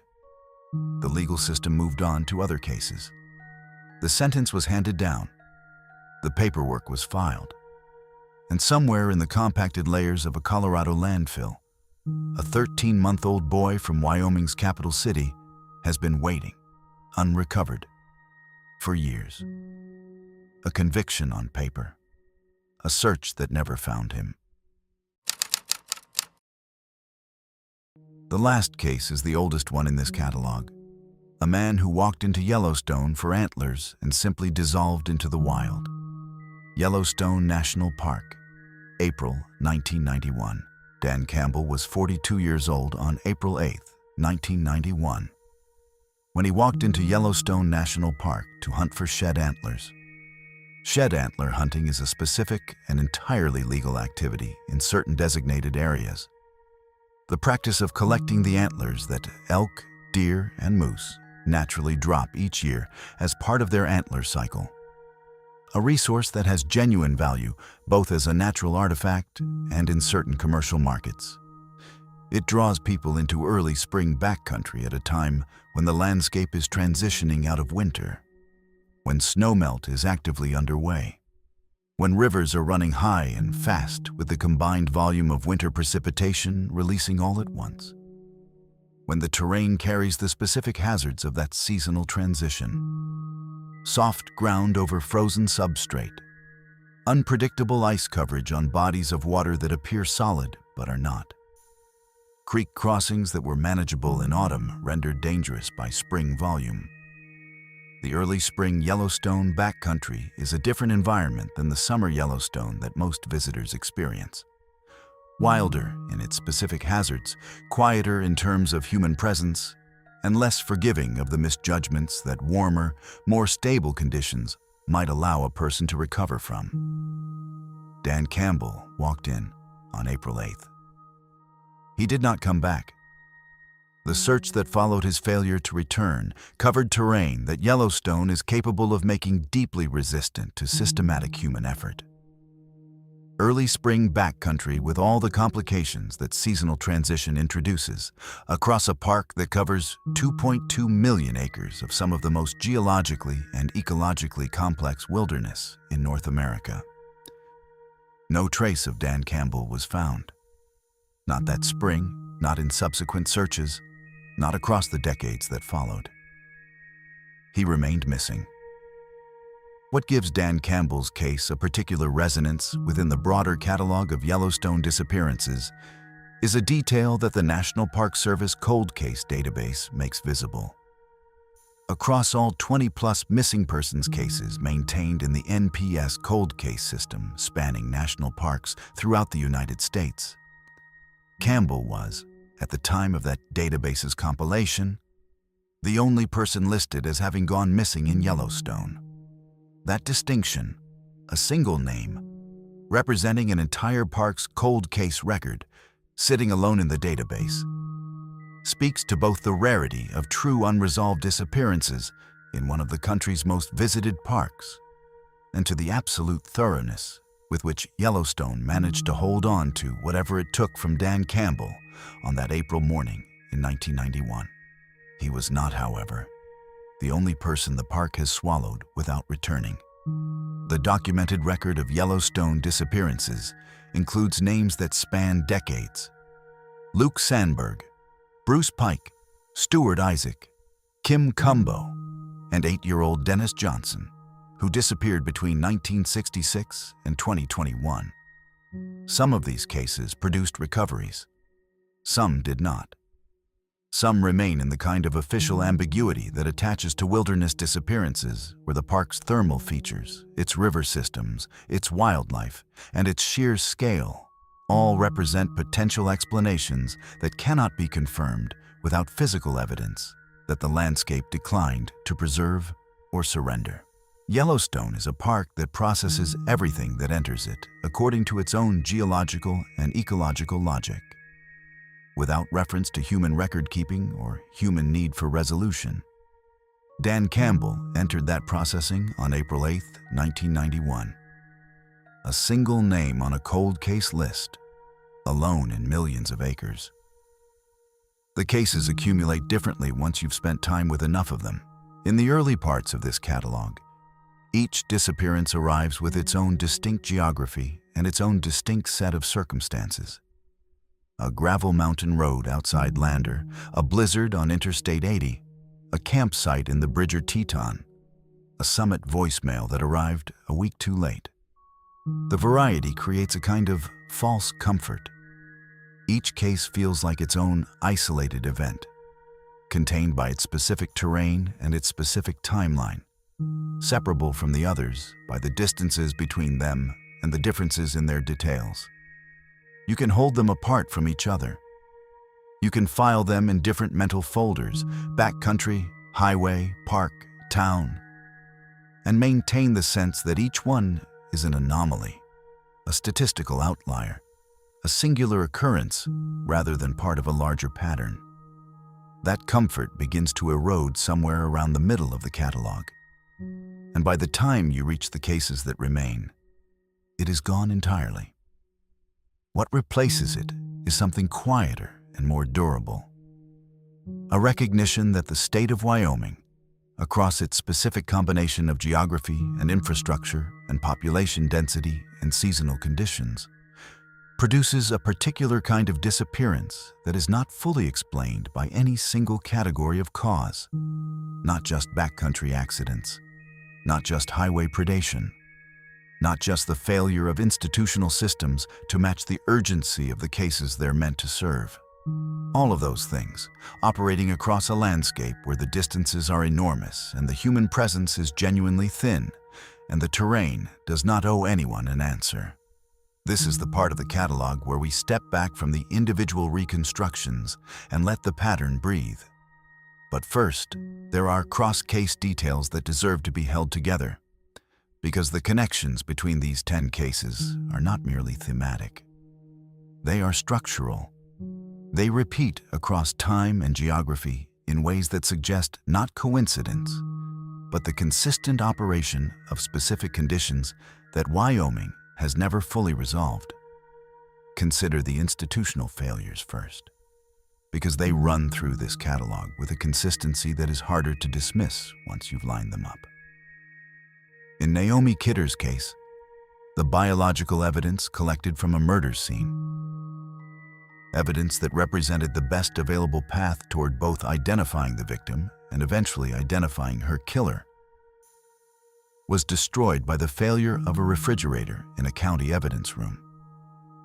Not mishandled in a complex forensic sense, not lost through a chain of custody failure that required expert testimony to untangle, destroyed by a broken appliance in a storage room. The simplicity of that failure is what makes it so difficult to absorb. The system did not fail at its most sophisticated level. It failed at the most basic level imaginable, and the consequence was a 12-year identity gap for an 18-year-old murder victim and a killer who has never been charged. In Austin King's case, the institutional failure took a different form, but carried the same fundamental quality. a system making a decision that prioritized its own operational logic over the urgency of a specific person's situation. The denial of the helicopter drop into the southeastern Yellowstone backcountry was made according to protocols designed to prevent searcher casualties. Those protocols exist because people have died in exactly the kind of conditions that were present over that terrain during the search for Austin. The institutional logic is sound. The protocols are not arbitrary. And yet the family's experience of that denial, watching the weather window close while a bureaucratic decision held the most effective available tool on the ground, is the experience of a system that is more responsive to its own procedural integrity than to the person it was ostensibly organized to find. That gap between institutional logic and human urgency is one of the most consistent features of the cases in this catalog, and it surfaces in form after form across the decades covered here. In Dan Campbell's case, the institutional failure is of the quieter, archival variety. A single name sitting alone in a national cold case database, representing an entire park's unresolved record. Without the kind of renewed investigative attention that might come from resources or public pressure, or the accumulation of new forensic tools. The case did not generate the national media coverage that Gabby Petito's case generated. It did not attract the federal resources that Amy Bechtel's case attracted. It entered the cold case database and stayed there, alone, in millions of acres. Now consider the geography. The Wyoming landscape appears in this catalog not merely as setting, but as active participant, as a force that shapes outcomes in ways that human decision-making cannot fully anticipate or override. The Shoshone National Forest absorbed Amy Bechtel so completely that NASA satellite imagery, deployed specifically to find her, returned nothing useful. The Carbon County Prairie processed Don Kemp's final movements and held his remains for nearly 4 years before releasing them 3 miles from the road. The southeastern Yellowstone backcountry received Austin King's summit voicemail and then closed over itself with an early season snowstorm that reset the search environment before teams could fully work it. The Cloud Peak Wilderness dressed Grant Gardner in its own colors and held him invisible from the air for weeks after his summit contact. This is not metaphor. It is the literal operation of terrain and weather and scale on the practical effectiveness of search and rescue operations conducted by human beings with limited time and limited resources in a state where the geography is not proportional to the population available to search it. Wyoming covers 97,914 square miles. Its 2020 population was approximately 576,000 people, roughly 5.8 people per square mile. The national average is approximately 94 people per square mile. When something goes wrong in Wyoming's backcountry, the ratio of searchers to terrain is always going to be unfavorable in ways that the state's institutional systems are not resourced to fully correct. The math does not change with urgency. The mountain does not shrink because someone needs to be found on it. The highway corridor cases, Don Kemp on Interstate 80 in Carbon County, Naomi Kidder hitchhiking northeast from Rawlins, represent a different dimension of this geographic problem. Wyoming's interstate and highway system connects towns separated by distances that in other states would encompass multiple counties of dense population. The stretch of Interstate 80 between Cheyenne and the Utah border passes through terrain that is, in practical terms, as remote as designated wilderness in terms of what a person can expect to find if something goes wrong at a specific mile marker. No cell coverage, no nearby exit with a gas station and a phone. Miles between any human structure capable of providing help. The highway is a managed corridor through unmanaged emptiness, and it creates a specific category of vulnerability that is not limited to inexperienced travelers or people making poor decisions. Don Kemp was a capable adult driving a maintained vehicle in conditions that deteriorated faster than any reasonable planning could have anticipated. Naomi Kidder was a young woman making a transportation choice that thousands of people made on those same highways in that same era, most of them without incident. The corridor absorbed both of them. The boomtown dimension of 1982 Wyoming runs through both the Kidder case and the broader context of that era's disappearances in ways that deserve acknowledgement. The oil and gas boom that transformed certain Wyoming communities in the late 1970s and early 1980s created social conditions that elevated risk for vulnerable people in those environments. Transient labor populations, overwhelmed local law enforcement, inadequate social services, and the specific anonymity that attaches to communities where a large percentage of residents are temporary and unknown to each other. Rawlins in 1982 was that kind of town. The conditions that made Naomi Kidder vulnerable on that highway were not random. They were produced by a specific economic and social environment that the state did not adequately manage or protect against. And the consequences were borne most heavily by the people least equipped to protect themselves. The town cases, Gillette in 1997 with Amanda Gallions and Patrick Gehring, Cheyenne in 2016 with Silas Ojeda, introduce a dimension that the backcountry and highway cases don't carry in the same form. These disappearances happened not in remote terrain, but in the ordinary infrastructure of functioning Wyoming communities, on school morning sidewalks and in residential homes in the state capital. The absence of geographical isolation as an explanatory frame forces the focus onto human decisions and human failures in a more direct way than the mountain cases allow. The terrain cannot absorb the blame for what happened on a Gillette street or in a Cheyenne home. Whatever took Amanda Gallion on the morning of October 13, 1997, was not the Wind River Range or a Carbon County blizzard. It was something that happened in a town, in daylight, on a normal school morning, in a setting where human presence should have been a protective factor and was not sufficient. The Gehring and Gallion case carries a specific quality of dread that is worth examining directly. Because the sequence of events, Amanda vanishes, Gehring is questioned and believed to be concealing her location. Gehring then vanishes 6 days later with his car facing the wrong direction. Contains within it a compression of the entire category of uncertainty that defines these cases at their most unresolvable.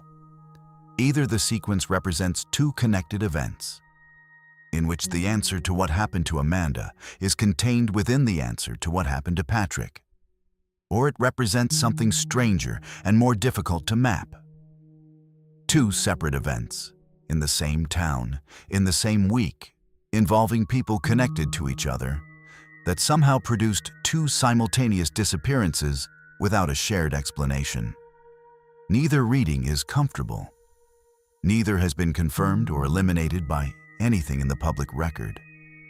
The car facing the wrong direction on the wrong side of the road sits in the middle of that uncertainty like a punctuation mark whose meaning cannot be determined without context that the record does not provide. Gabby Petito's case intersects with the institutional failure thread in a way that generated significant public conversation during and after the investigation, specifically around the Moab police encounter on August 12th, the responding officer's handling of the documented disturbance, and the question of whether different decisions at that point might have changed the trajectory of what followed.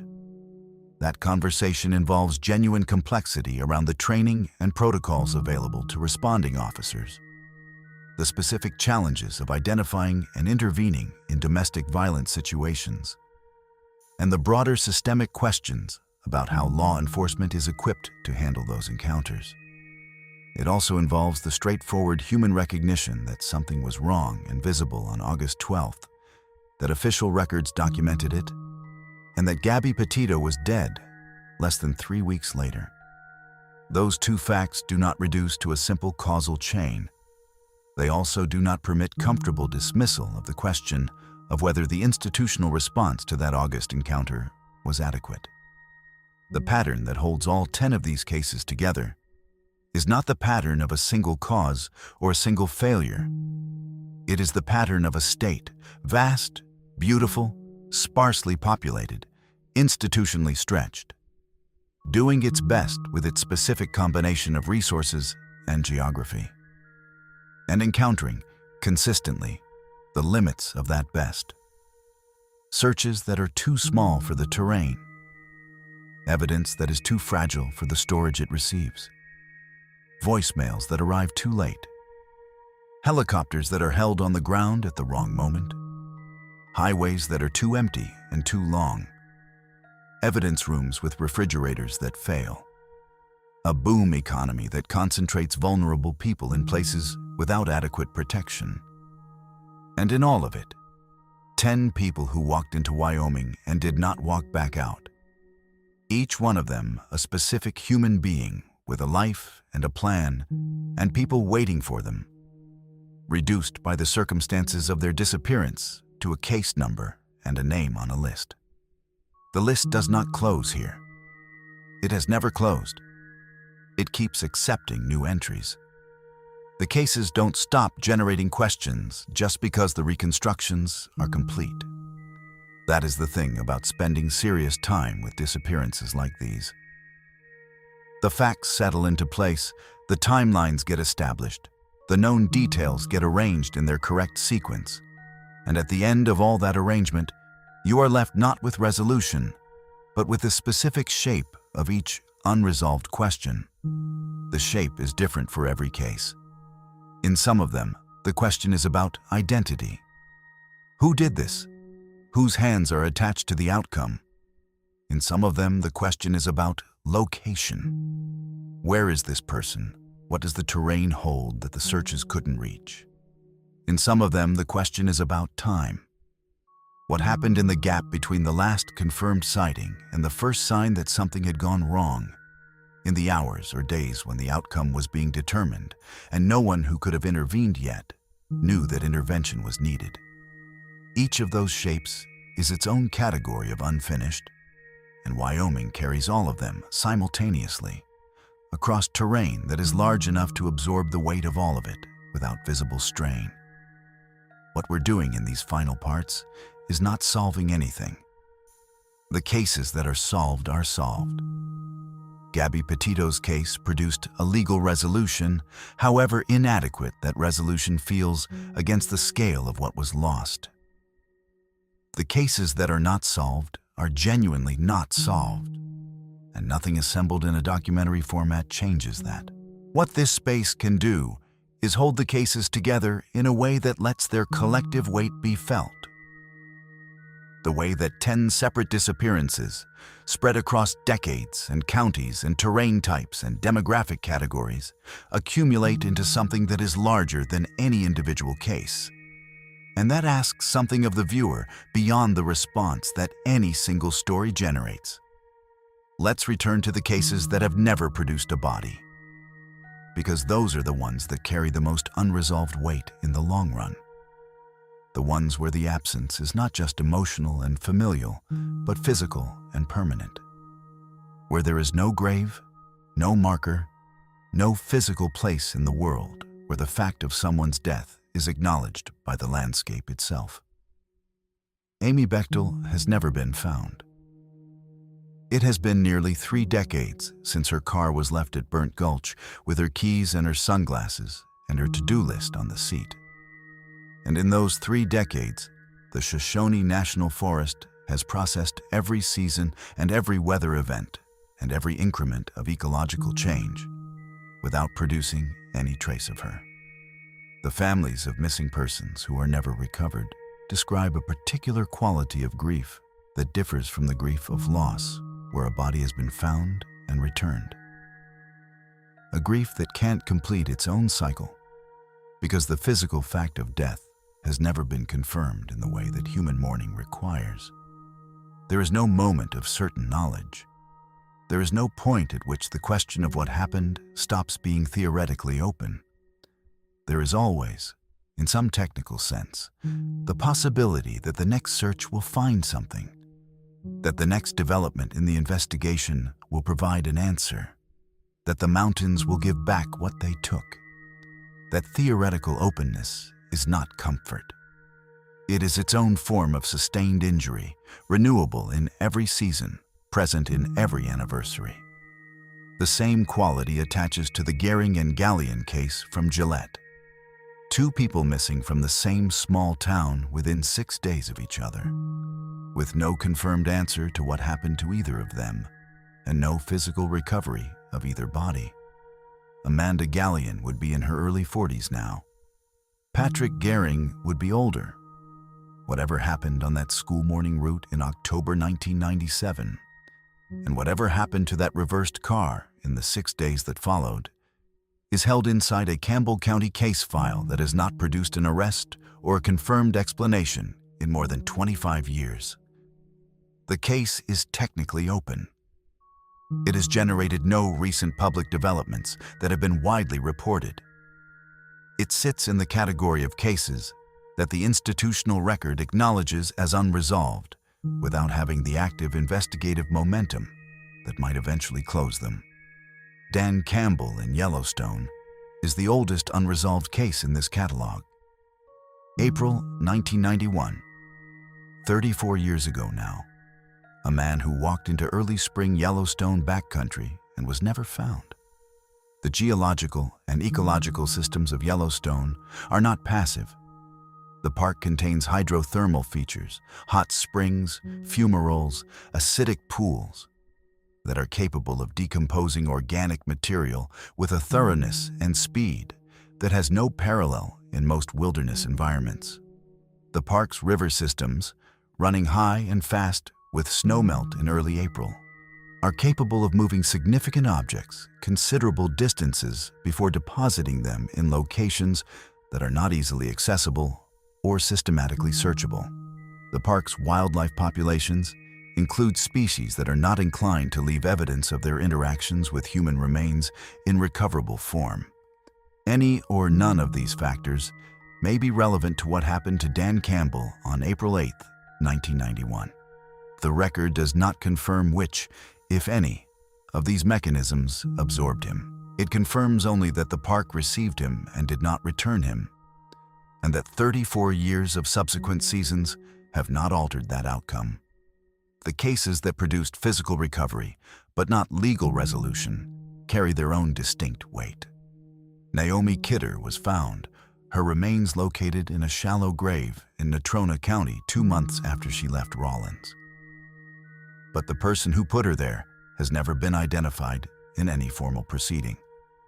And the evidence that might have driven that identification was destroyed before the technology existed to use it most effectively. The advances in forensic DNA analysis that have resolved cold murder cases dating back to the 1970s and 1980s depend on the survival of biological material. Naomi Kidder's case lost that material to a broken refrigerator in a county evidence room, and the decades of forensic advancement that followed happened without her. Her case was formally identified as a homicide. It has a victim with a name, recovered after 12 years of anonymity. It does not have a suspect charged or a killer named in any official capacity. The gap between those two facts, victim identified, killer unnamed, is where the case has lived for 30 years, and it shows no current sign of closing. Don Kemp's case produced remains recovered in October 1985, 3 to 4 miles from the abandoned Blazer on I-80, and produced a cause of death attributed to exposure, but did not produce resolution in the sense that the family needed or that the full sequence of documented events seemed to require. The running engine, the scattered clothing, the teapot in the snow, the phone calls to an unlisted number, the multiple sightings more than 100 miles from the vehicle. These details were not explained by the exposure finding in any way that the family found satisfying, or that independent observers found fully coherent. The exposure ruling closed the administrative record. It did not close the questions that the documented evidence of those first days generated. Those questions are now 40 years old, and the people who might have answered them have scattered or died or chosen silence. And the Carbon County Prairie has nothing left to offer in terms of new physical evidence. The case exists now as a fixed historical record, a set of documented facts that cannot be added to, that can only be re-examined, and that re-examination has not produced any new resolution in the years since the remains were found. Jeff Murphy's case is the one in this catalog where the outcome is established and the mechanism is clear. An apparent fall on Turkey Pen Peak, near the north entrance to Yellowstone, found 2 days after he failed to return from a day hike. It is in some ways the most straightforward case here, and yet it carries its own persistent unease because the circumstances that produced it are not extraordinary. They are ordinary. A 53-year-old visitor from Illinois, a short day hike near a developed area of one of the country's most visited national parks. A fall on steep terrain. The components of that story are not exotic or exceptional. They are present in Yellowstone every season, available to any visitor who steps off a boardwalk and onto open ground without fully recalibrating their sense of what the terrain demands. The ease with which it happened, the absence of any dramatic precondition that sets Jeff Murphy apart from the millions of other visitors who move through Yellowstone safely every year, is the thing that resists comfortable resolution. It happened because the terrain is capable of it. And the terrain remains exactly as capable as it was on June 19, 2017. Austin King's case is the newest unresolved backcountry disappearance in this catalog, and it is the one most likely to develop further as the spring snowmelt of 2025 makes the southeastern Yellowstone backcountry accessible again for the first time since the early season storm that closed the search window in September 2024. The family has been vocal about their intention to return to that terrain and to continue searching when conditions allow. The emotional and logistical commitment that represents the decision to go back into the country that took someone, to walk the approaches again, to work the terrain with the specific knowledge of a family rather than the systematic methodology of a search operation, is the kind of commitment that occasionally produces findings that formal searches missed. In cases where the formal search was constrained by time or weather or institutional decisions in ways that a family-led effort is not. Whether that outcome awaits in the southeastern Yellowstone backcountry in the spring of 2025 is genuinely unknown. Grant Gardner's case in the Bighorn produced a physical recovery. His remains found near his backpack, in terrain that had concealed him from aerial surveillance through the camouflaging effect of clothing that matched the surrounding rock. The recovery closed the question of his location without fully answering the question of the precise sequence of events that led from his summit contact with his wife on July 29th to the discovery of his remains weeks later. A fall at high elevation in the Cloud Peak wilderness, in terrain that is not forgiving of any single misstep, is the most straightforward reading of the available evidence. The mountain gave him back eventually. It did not give back an explanation. Gabby Petito's case is the one in this catalog most fully resolved in a legal sense, homicide confirmed, perpetrator identified through his own posthumous written admission, cause of death established by the Teton County coroner. The resolution is as complete as it is going to get, which is to say, incomplete in every way that matters to the people who loved her.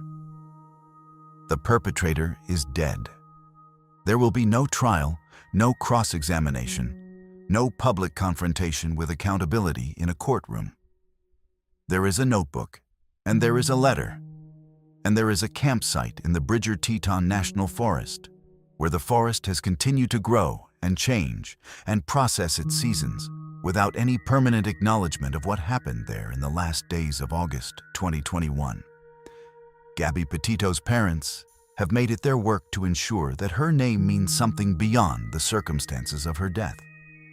To attach it to policy change and missing persons awareness and the specific advocacy that turns a loss into a mechanism for preventing future losses. That work continues. Silas Ojeda remains in a landfill in Alt, Colorado. That sentence does not become easier to write or to read with repetition. It is the fact of the case, stated as plainly as possible, because it is the fact that the legal resolution did not change and that no subsequent development has changed. A conviction was entered. A sentence was handed down. A child has not been found. Those three facts will coexist permanently unless and until a search effort succeeds in locating his remains. A prospect that becomes more difficult with each year of continued landfill operation and accumulation. The gap between legal resolution and physical recovery is the unhealed wound at the center of this case. And it will remain unhealed until he is found, if he is ever found. The pattern, assembled across all 10 cases, is not one that resolves into a lesson or a warning or a single actionable insight. It is more honest than that. It is the pattern of a specific place, enormous, beautiful, institutionally stretched, historically underserved in the margins where people are most vulnerable. Encountering the full range of circumstances under which human beings disappear, from predation to accident to weather to institutional failure, to the ordinary terrible things that happen inside private spaces where children cannot protect themselves. Wyoming holds all of those categories simultaneously and has held them across the full span of this catalog's decades and continues to hold them. The cases in this catalog are not anomalies. They are Wyoming. They are the specific product of this specific landscape and these specific institutional conditions and the full range of human vulnerability operating across a geography that is not proportional to the human systems meant to manage it. They are what happens when the distances are too long and the resources are too thin and the terrain is too large and the evidence rooms have refrigerators that fail. 10 pins, 10 cases. The map stays lit. Pull the map back out. Not the tourist version, not the one with the color-coded park boundaries and the scenic byway markers and the recommended stops for photography and the cheerful indication of visitor centers positioned at regular intervals along the major corridors. The real map. The one that shows the actual scale of the thing. The one where you can lay a ruler across the distance between Lander and Rawlins and understand viscerally that what looks like a short stretch of road on paper represents hours of driving through terrain that does not have a gas station or a hospital or a reliable cell signal for most of its length. The one where the Shoshone National Forest takes up enough space that you can hide an entire search operation inside it and still have millions of acres left over. The one where the southeastern corner of Yellowstone sits so far from the nearest paved road that the scale bar at the bottom of the map starts to feel dishonest. Like the cartographic conventions that make maps legible have quietly understated what that distance actually means when you're carrying a pack and the weather is changing and the voicemail you sent from the summit hasn't arrived yet. That map is the document this catalog has been building toward. 10 pins, placed one at a time over 11 parts, each one anchored to a specific set of coordinates and a specific human being and a specific sequence of events that ended without resolution, or with a resolution so partial that it left more unfinished than it closed. Hold all 10 of them at once now, and notice what the geography tells you. The pins are not clustered. That is the first thing the map communicates. When you look at all 10 locations simultaneously, they are distributed across the state in a pattern that reflects the full range of Wyoming's geography. The mountain corridors of the Northwest, the highway prairies of the South Central, the coal country plains of the Northeast, the capital city in the southeast corner, the backcountry ranges of the North Central. There is no single zone of concentration, no specific corridor that accounts for a disproportionate share of the cases. The disappearances are spread across the state the way the state's geography is spread. Widely, without obvious clustering, in a distribution that resists the comfort of a bounded explanation. If all 10 pins were concentrated in a single county or along a single highway, the map would suggest a specific local problem with a specific local cause. These 10 pins suggest something larger and less tractable. A statewide condition produced by the interaction of geography and population density and institutional capacity in ways that operate consistently across every region. The second thing the map tells you is about time. The cases span from 1982 to 2025, 43 years of Wyoming disappearances, distributed across 4 decades without any decade being dramatically overrepresented. The 1982 cases, Don Kemp and Naomi Kidder, are the oldest in the catalog. Products of an era with no DNA databases, no cell phones, no GPS tracking, no digital footprint for a missing person to leave behind that might later be reconstructed by investigators. The 2024 and 2025 cases, Austin King and Grant Gardner, are products of an era with all of those tools, and they remain unresolved in the ways that matter most. The technological revolution in forensic investigation that occurred between the early 1980s and the present day has not closed the gap between Wyoming's geography and the institutional capacity needed to manage it. The tools are better. The terrain is the same. The outcome, in case after case, continues to reflect the terrain's advantage over the tools. That progression, from the analog vulnerability of 1982 to the digital age vulnerability of 2024, is one of the catalog's most important threads, and it runs beneath the surface of the individual case reconstructions in a way that only becomes fully visible when you hold all 10 cases together. The specific forms of institutional failure have changed over 40 years. Broken evidence room refrigerators belong to the analog era. Delayed voicemails and helicopter authorization disputes belong to the digital era. But the underlying structure of the failure, a system encountering the limits of its own capacity at the moment when a specific person most needs it to exceed those limits, is constant across the decades. The form changes, the structure persists. Consider the voicemail that Austin King left from the summit of Eagle Peak and that arrived in his father's phone 7 days later. That failure is, in its own way, the technological era equivalent of the broken refrigerator that destroyed Naomi Kidder's evidence. Both failures are mundane in their mechanism. A cellular network processing a message according to its own coverage logic. A cooling unit failing according to its own mechanical logic. Neither failure required malice or negligence in any specific human actor. Both failures had consequences that were catastrophic in the specific cases they touched. The broken refrigerator destroyed evidence that might have identified a murderer. The delayed voicemail consumed a week of search time in a closing weather window and may have been the difference between a rescue and a recovery. The technological sophistication of the mechanisms is completely different. The human consequence is structurally identical. A system operating according to its own logic, indifferent to the urgency of the situation it was embedded in, producing an outcome that no one designed and no one could easily have prevented, and that fell with full force on a specific person and their family. The highway cases in this catalog deserve one more pass, because the I-80 corridor through Carbon County and the highways feeding out of Rawlins represent a dimension of Wyoming vulnerability that is not well captured by the backcountry framing that dominates public understanding of Wyoming disappearances. When people think about going missing in Wyoming, they tend to think about mountains and wilderness, the specific drama of high-elevation backcountry and the visual grandeur of the terrain that makes such disappearances cinematically legible.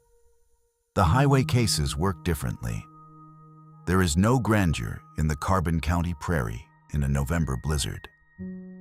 There is no dramatic scenery to frame the abandonment of a running vehicle on I-80. The landscape is flat and featureless and cold, and it kills with a thoroughness that is more relentless than dramatic. Exposure, disorientation, the removal of all landmarks and reference points by a whiteout that makes every direction equivalent.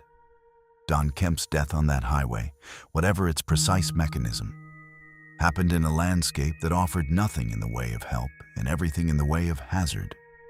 A landscape that most people drive through without a second thought because the road itself creates the illusion of managed safety in unmanaged emptiness. Naomi Kidder's highway case operates in a different register. Predation rather than exposure, human threat rather than environmental hazard. But the underlying geographic condition is the same. Long, empty corridors between population centers, limited ambient human presence that might observe or intervene. A specific vulnerability created by the combination of distance and isolation that defines travel in the Wyoming interior. The oil boom social conditions of 1982 Rawlins amplified that vulnerability by concentrating a transient, anonymous population in a community without the infrastructure to manage the social disorder that fast economic expansion produces. But the geographic vulnerability existed before the boom and persisted after it. The highway between Rawlins and Buffalo is still long and empty. The miles between towns are still real distances. The specific social conditions of 1982 have changed. The geographic condition has not. The park cases, Jeff Murphy in Yellowstone, Austin King in Yellowstone, Dan Campbell in Yellowstone, Gabby Petito in Bridger Teton, raise a question that the National Park Service and the land management agencies that oversee adjacent wilderness areas have grappled with in various forms for decades. What is the appropriate balance between the access that makes these landscapes meaningful to the people who visit and work in them, and the level of infrastructure, monitoring, and institutional capacity needed to manage the consequences when access produces emergencies? That question does not have a clean answer. The wilderness character that makes Yellowstone and the Bridger Teton and the Bighorn what they are is fundamentally incompatible with the level of surveillance and infrastructure that would make disappearances in those environments as recoverable as disappearances in urban settings. You cannot put cell towers on every summit in the Cloud Peak wilderness without destroying the wilderness character that defines the Cloud Peak wilderness. You cannot staff ranger stations along every backcountry approach route in Yellowstone without converting the backcountry into something that is no longer meaningfully backcountry. The trade-off is real and it is not going away. What the park cases in this catalog suggest is not that the parks should be closed to solo travel, or that backcountry permits should be more restrictive, or that the agencies managing these lands are failing in some remediable way. What they suggest is that the compact between visitor and landscape in these environments is genuinely asymmetric, that the landscape holds all the advantages and the visitor holds almost none of them, and that the institutional systems positioned between the visitor and the landscape's capacity for harm are stretched thin in ways that the individual visitor rarely fully accounts for before they go in. Austin King filed his permit. He did everything the system asks. The system still could not find him. Grant Gardner reached his summit safely and called his wife. The wilderness still kept him for weeks. Jeff Murphy took a short day hike near the most developed area of the most visited national park in Wyoming. The terrain still killed him. Dan Campbell walked into early spring Yellowstone on a routine outing and was never seen again. The compact, in each of these cases, produced the same outcome. The landscape held the advantage, and the visitor paid the full cost. The town cases, Silas Ojeda in Cheyenne, Amanda Gallion, and Patrick Gehring in Gillette, introduced the one category in this catalog where the geographic isolation of Wyoming is not the primary mechanism of harm. These cases happened in communities. They happened in the proximity of other people and institutional systems and the ordinary infrastructure of civic life. Their unresolved quality comes not from the indifference of wilderness terrain, but from the specific opacity of private spaces and personal relationships. The spaces that institutional systems are least equipped to penetrate before harm occurs, and most constrained in how they can respond after it does. Silas Ojeda was 13 months old and entirely dependent on the adults in his environment. The system that was supposed to protect him encountered him only after it was too late. Amanda Gallion walked to school on a residential street in a functioning Wyoming town and was taken from that street in circumstances that no investigation over 25 years has publicly resolved. The proximity of other people did not protect either of them. The institutions available in their communities did not protect either of them. That is perhaps the most uncomfortable thread running through the catalog as a whole. The recognition that the protective systems we build, whether for wilderness travelers or highway users or children in residential homes, consistently encounter the specific cases that fall through their gaps with a regularity that suggests the gaps are structural rather than incidental. The refrigerator fails. The voicemail delays. The helicopter stays grounded. The evidence room doesn't have a backup system. The missing person report doesn't get entered in the national database. The responding officers make the call that protocol permits, and 2 weeks later, someone is dead. These are not random failures. They are the predictable outputs of systems that were designed with finite resources and finite imagination. And that encounter, repeatedly, the cases that their finite design did not account for. Wyoming has not resolved this. No state has fully resolved it. But Wyoming's specific combination of geography and population density and institutional capacity means that the gap between what the protective systems can do and what the landscape and the circumstances demand is wider here than in most places. And the consequences of that gap fall harder on the people who live and travel and work in the spaces where the gap is largest. The 10 people in this catalog are not statistical abstractions. They are the specific human cost of that gap, paid out over 43 years, in 10 different locations, under 10 different sets of circumstances, with one consistent underlying structure.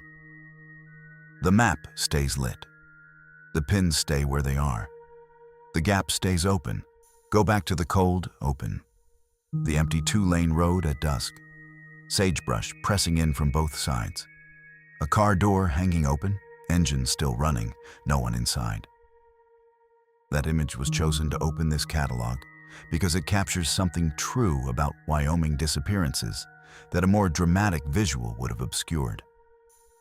The ordinariness of the moment before everything goes wrong.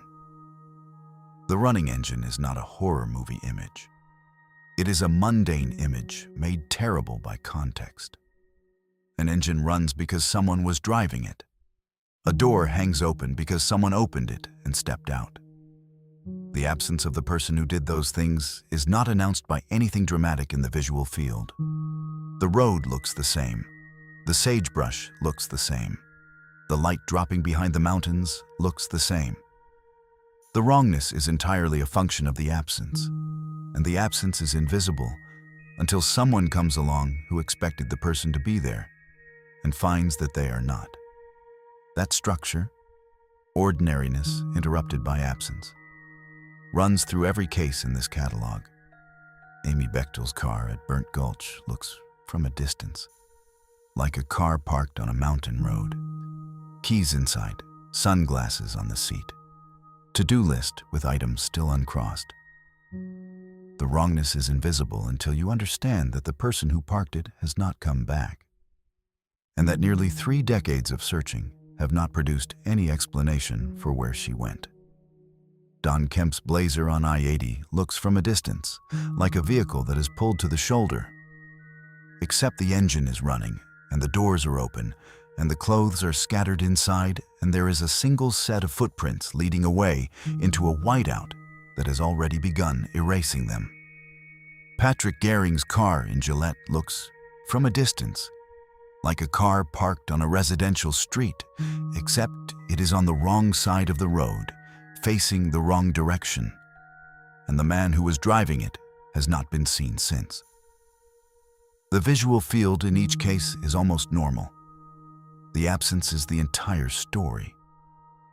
What the map looks like now, with all 10 pins in place, is different from what it looked like at the beginning of this catalog. At the cold open, there was one pin. Lander, July 1997, a gravel mountain road in the Shoshone National Forest. Everything else on the map was empty. The Wyoming landscape spread out in all directions from that single point, enormous and unmarked, the way it looks to anyone driving through it for the first time. Beautiful and open and apparently benign, a geography that rewards attention without immediately communicating its full character. One pin on a map that large barely registers. One disappearance in a state that size can be held at a comfortable distance, processed as a singular tragedy, filed under the category of the exceptional rather than the structural. 10 pins changes that. 10 pins placed across 43 years and 6 Wyoming counties and 4 distinct terrain categories: mountain trail, highway prairie, national park, suburban street, produces a map that is no longer beautiful in the simple sense. It is still Wyoming. The Wind River Range is still there, and the Bighorn, and the Teton, and the vast rolling country of the Powder River Basin, and the long prairie corridors of Carbon County, and the capital city in the southeast corner. The geography has not changed, but the map has acquired a weight that the empty version didn't carry. A weight produced by the specific human histories attached to each pin, by the names and ages and last confirmed sightings and impossible gaps that each one represents. Amy Rowe Bechtel, 24, Olympic-level runner, last seen at a gallery in Lander on a Thursday afternoon. Car at Burnt Gulch, never found. Don Kemp, 35, advertising executive from New York, relocating west. Running blazer on I-80, clothes scattered inside, footprints into a blizzard. Remains found 4 years later. Questions never answered. Gabby Petito, 22, documenting a van life trip in real time for an audience of thousands. Campsite in the Bridger Teton. Homicide confirmed. Perpetrator dead before any trial. No courtroom. A notebook with a letter in it. Austin King, 22, concessions worker at Grant Village. Solo backpacker with a permit and a plan. Summit of Eagle Peak, 11,372 feet. Voicemail delivered a week late. Snowstorm, 96 searchers. Helicopter denied, not found. Naomi Lee Kidder, 18, young mother hitchhiking northeast from Rawlins. Shallow grave in Natrona County 2 months later. Identified after 12 years. Evidence destroyed. Killer unnamed. Grant Gardner, Minnesota. 3-day solo loop through the Cloud Peak Wilderness. Summit contact with his wife on July 29th. Remains found weeks later, dressed the color of the rock that hid him. Jeff Murphy, 53, visitor from Batavia, Illinois. Short day hike near the north entrance to Yellowstone. Apparent fall on Turkey Pen Peak. 8 hiking teams, 5 dog teams, 4 horse teams, a helicopter. Found 2 days later. Amanda Gallion, 14, walking to school on an October morning in Gillette. Never arrived.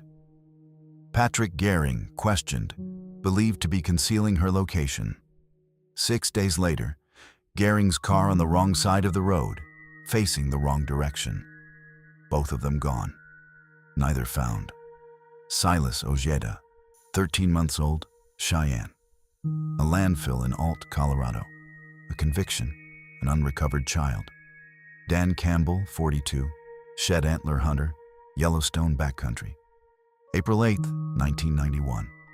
A single name in a national cold case database, alone in millions of acres. Never found. Hold all of those together. That is what the map holds. The running engine in the cold open belongs to Don Kemp, the most literal version of that image in the catalog. But the running engine is also a figure for all of the cases here in a broader sense. Something set in motion that was never turned off. A mechanism still operating in the absence of the person who started it. The investigations that remain technically open. The family searches that continue when the institutional searches have suspended. The questions that renew themselves every spring when the snowmelt makes the backcountry accessible again. Or every anniversary when a family returns to the date on the calendar that marks the last day they knew where their person was. All of that is the running engine. It does not stop because the person is gone. It does not stop because the case has grown cold. It keeps running in the specific way that unresolved loss keeps running. Present, insistent, impossible to simply switch off. The cases that are most likely to develop further in the near term are worth naming directly. Austin King's family has indicated their intention to return to the southeastern Yellowstone backcountry when spring 2025 conditions allow. The snowpack that closed the search window in September 2024 will recede. The terrain will become accessible, and whatever the mountain has held through the winter may become findable in ways that the storm-compressed original search could not achieve. Whether that effort produces a finding is genuinely unknown. The terrain is enormous, and the winter will have processed the landscape in ways that cannot be predicted. But the search is not over. The family has made that clear. Naomi Kidder's case remains technically open as an unsolved homicide in Natrona County. The destroyed evidence represents a permanent constraint on certain investigative pathways. But the ongoing development of forensic genealogy, the use of publicly available genetic databases to identify unknown individuals and build family trees that can eventually point towards suspects in cold cases, has produced results in cases where conventional DNA analysis was unavailable or degraded. Whether that technology can be applied effectively to the Kidder case, given the specific nature and extent of the evidence loss, is a question for the investigators who hold the file. The case has not been publicly reported as a current active investigation in the genealogical forensics space. But the technology continues to advance, and the category of cases it can address continues to expand. The Gehring and Gallion case in Gillette sits in the category of cases where the passage of time has worked almost entirely against resolution. 25 years without a confirmed sighting of either person, without a physical recovery, without a charge or arrest, without any public development that suggests the investigative record has new material to work with. Cases in that category occasionally break open through unexpected avenues. A deathbed disclosure, a database match years after a sample was collected, a witness who held information for decades and eventually decides to release it. Those breaks are not common. They are not predictable. They happen often enough that cold cases are never truly closed in the human sense, even when they are effectively dormant in the institutional sense. The Gillette case waits in that space. Not active in any publicly visible way, not fully closed in any meaningful sense. Dan Campbell in Yellowstone has waited 34 years. The park has continued to change around the absence he left behind. The thermal features shifting, the river systems responding to annual variation in snowpack and precipitation. The wildlife populations cycling through their own patterns, the park infrastructure expanding and contracting according to management decisions. None of it has produced Dan Campbell. The park does not hold things indefinitely in every case. Bodies are occasionally found in Yellowstone decades after disappearances, when hydrological or geological conditions change in ways that bring material to accessible surfaces. Whether that will eventually happen in Campbell's case is not knowable from the outside. The park keeps its own timeline. The final image in the cold open was the light dropping behind the range, the road emptying, the map staying lit. That image now has 10 pins attached to it, and each pin has a weight that the empty map didn't carry. A name, a date, a last confirmed sighting, a gap that never closed. The map stays lit because the cases stay open, because the questions stay active, because the families stay present even when the institutions have moved on to the next case and the next search and the next entry in the database. Here is what the 10 cases in this catalog share, stripped of all the specific detail and terrain and timeline. The single thing that underlies all of them, and that the map communicates when you hold all 10 pins in your field of vision simultaneously. Each of these people entered Wyoming with a plan, every one of them. A training run, a road trip and a book, a van life adventure documented in real time, a solo summit, a hitchhike toward a new situation, a 3-day loop, a day hike, a school morning walk, a routine outing for shed antlers. Every single one of them had a plan and a destination, and people expecting them to arrive, and a return that was assumed to be coming. None of them walked into Wyoming expecting to disappear. None of them made a decision that was, at the moment it was made, obviously or dramatically wrong. They made the decisions that people make every day in Wyoming and everywhere else.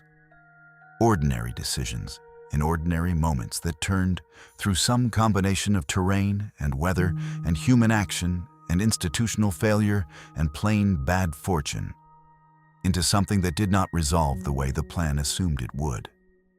That is the most honest thing the catalog can offer.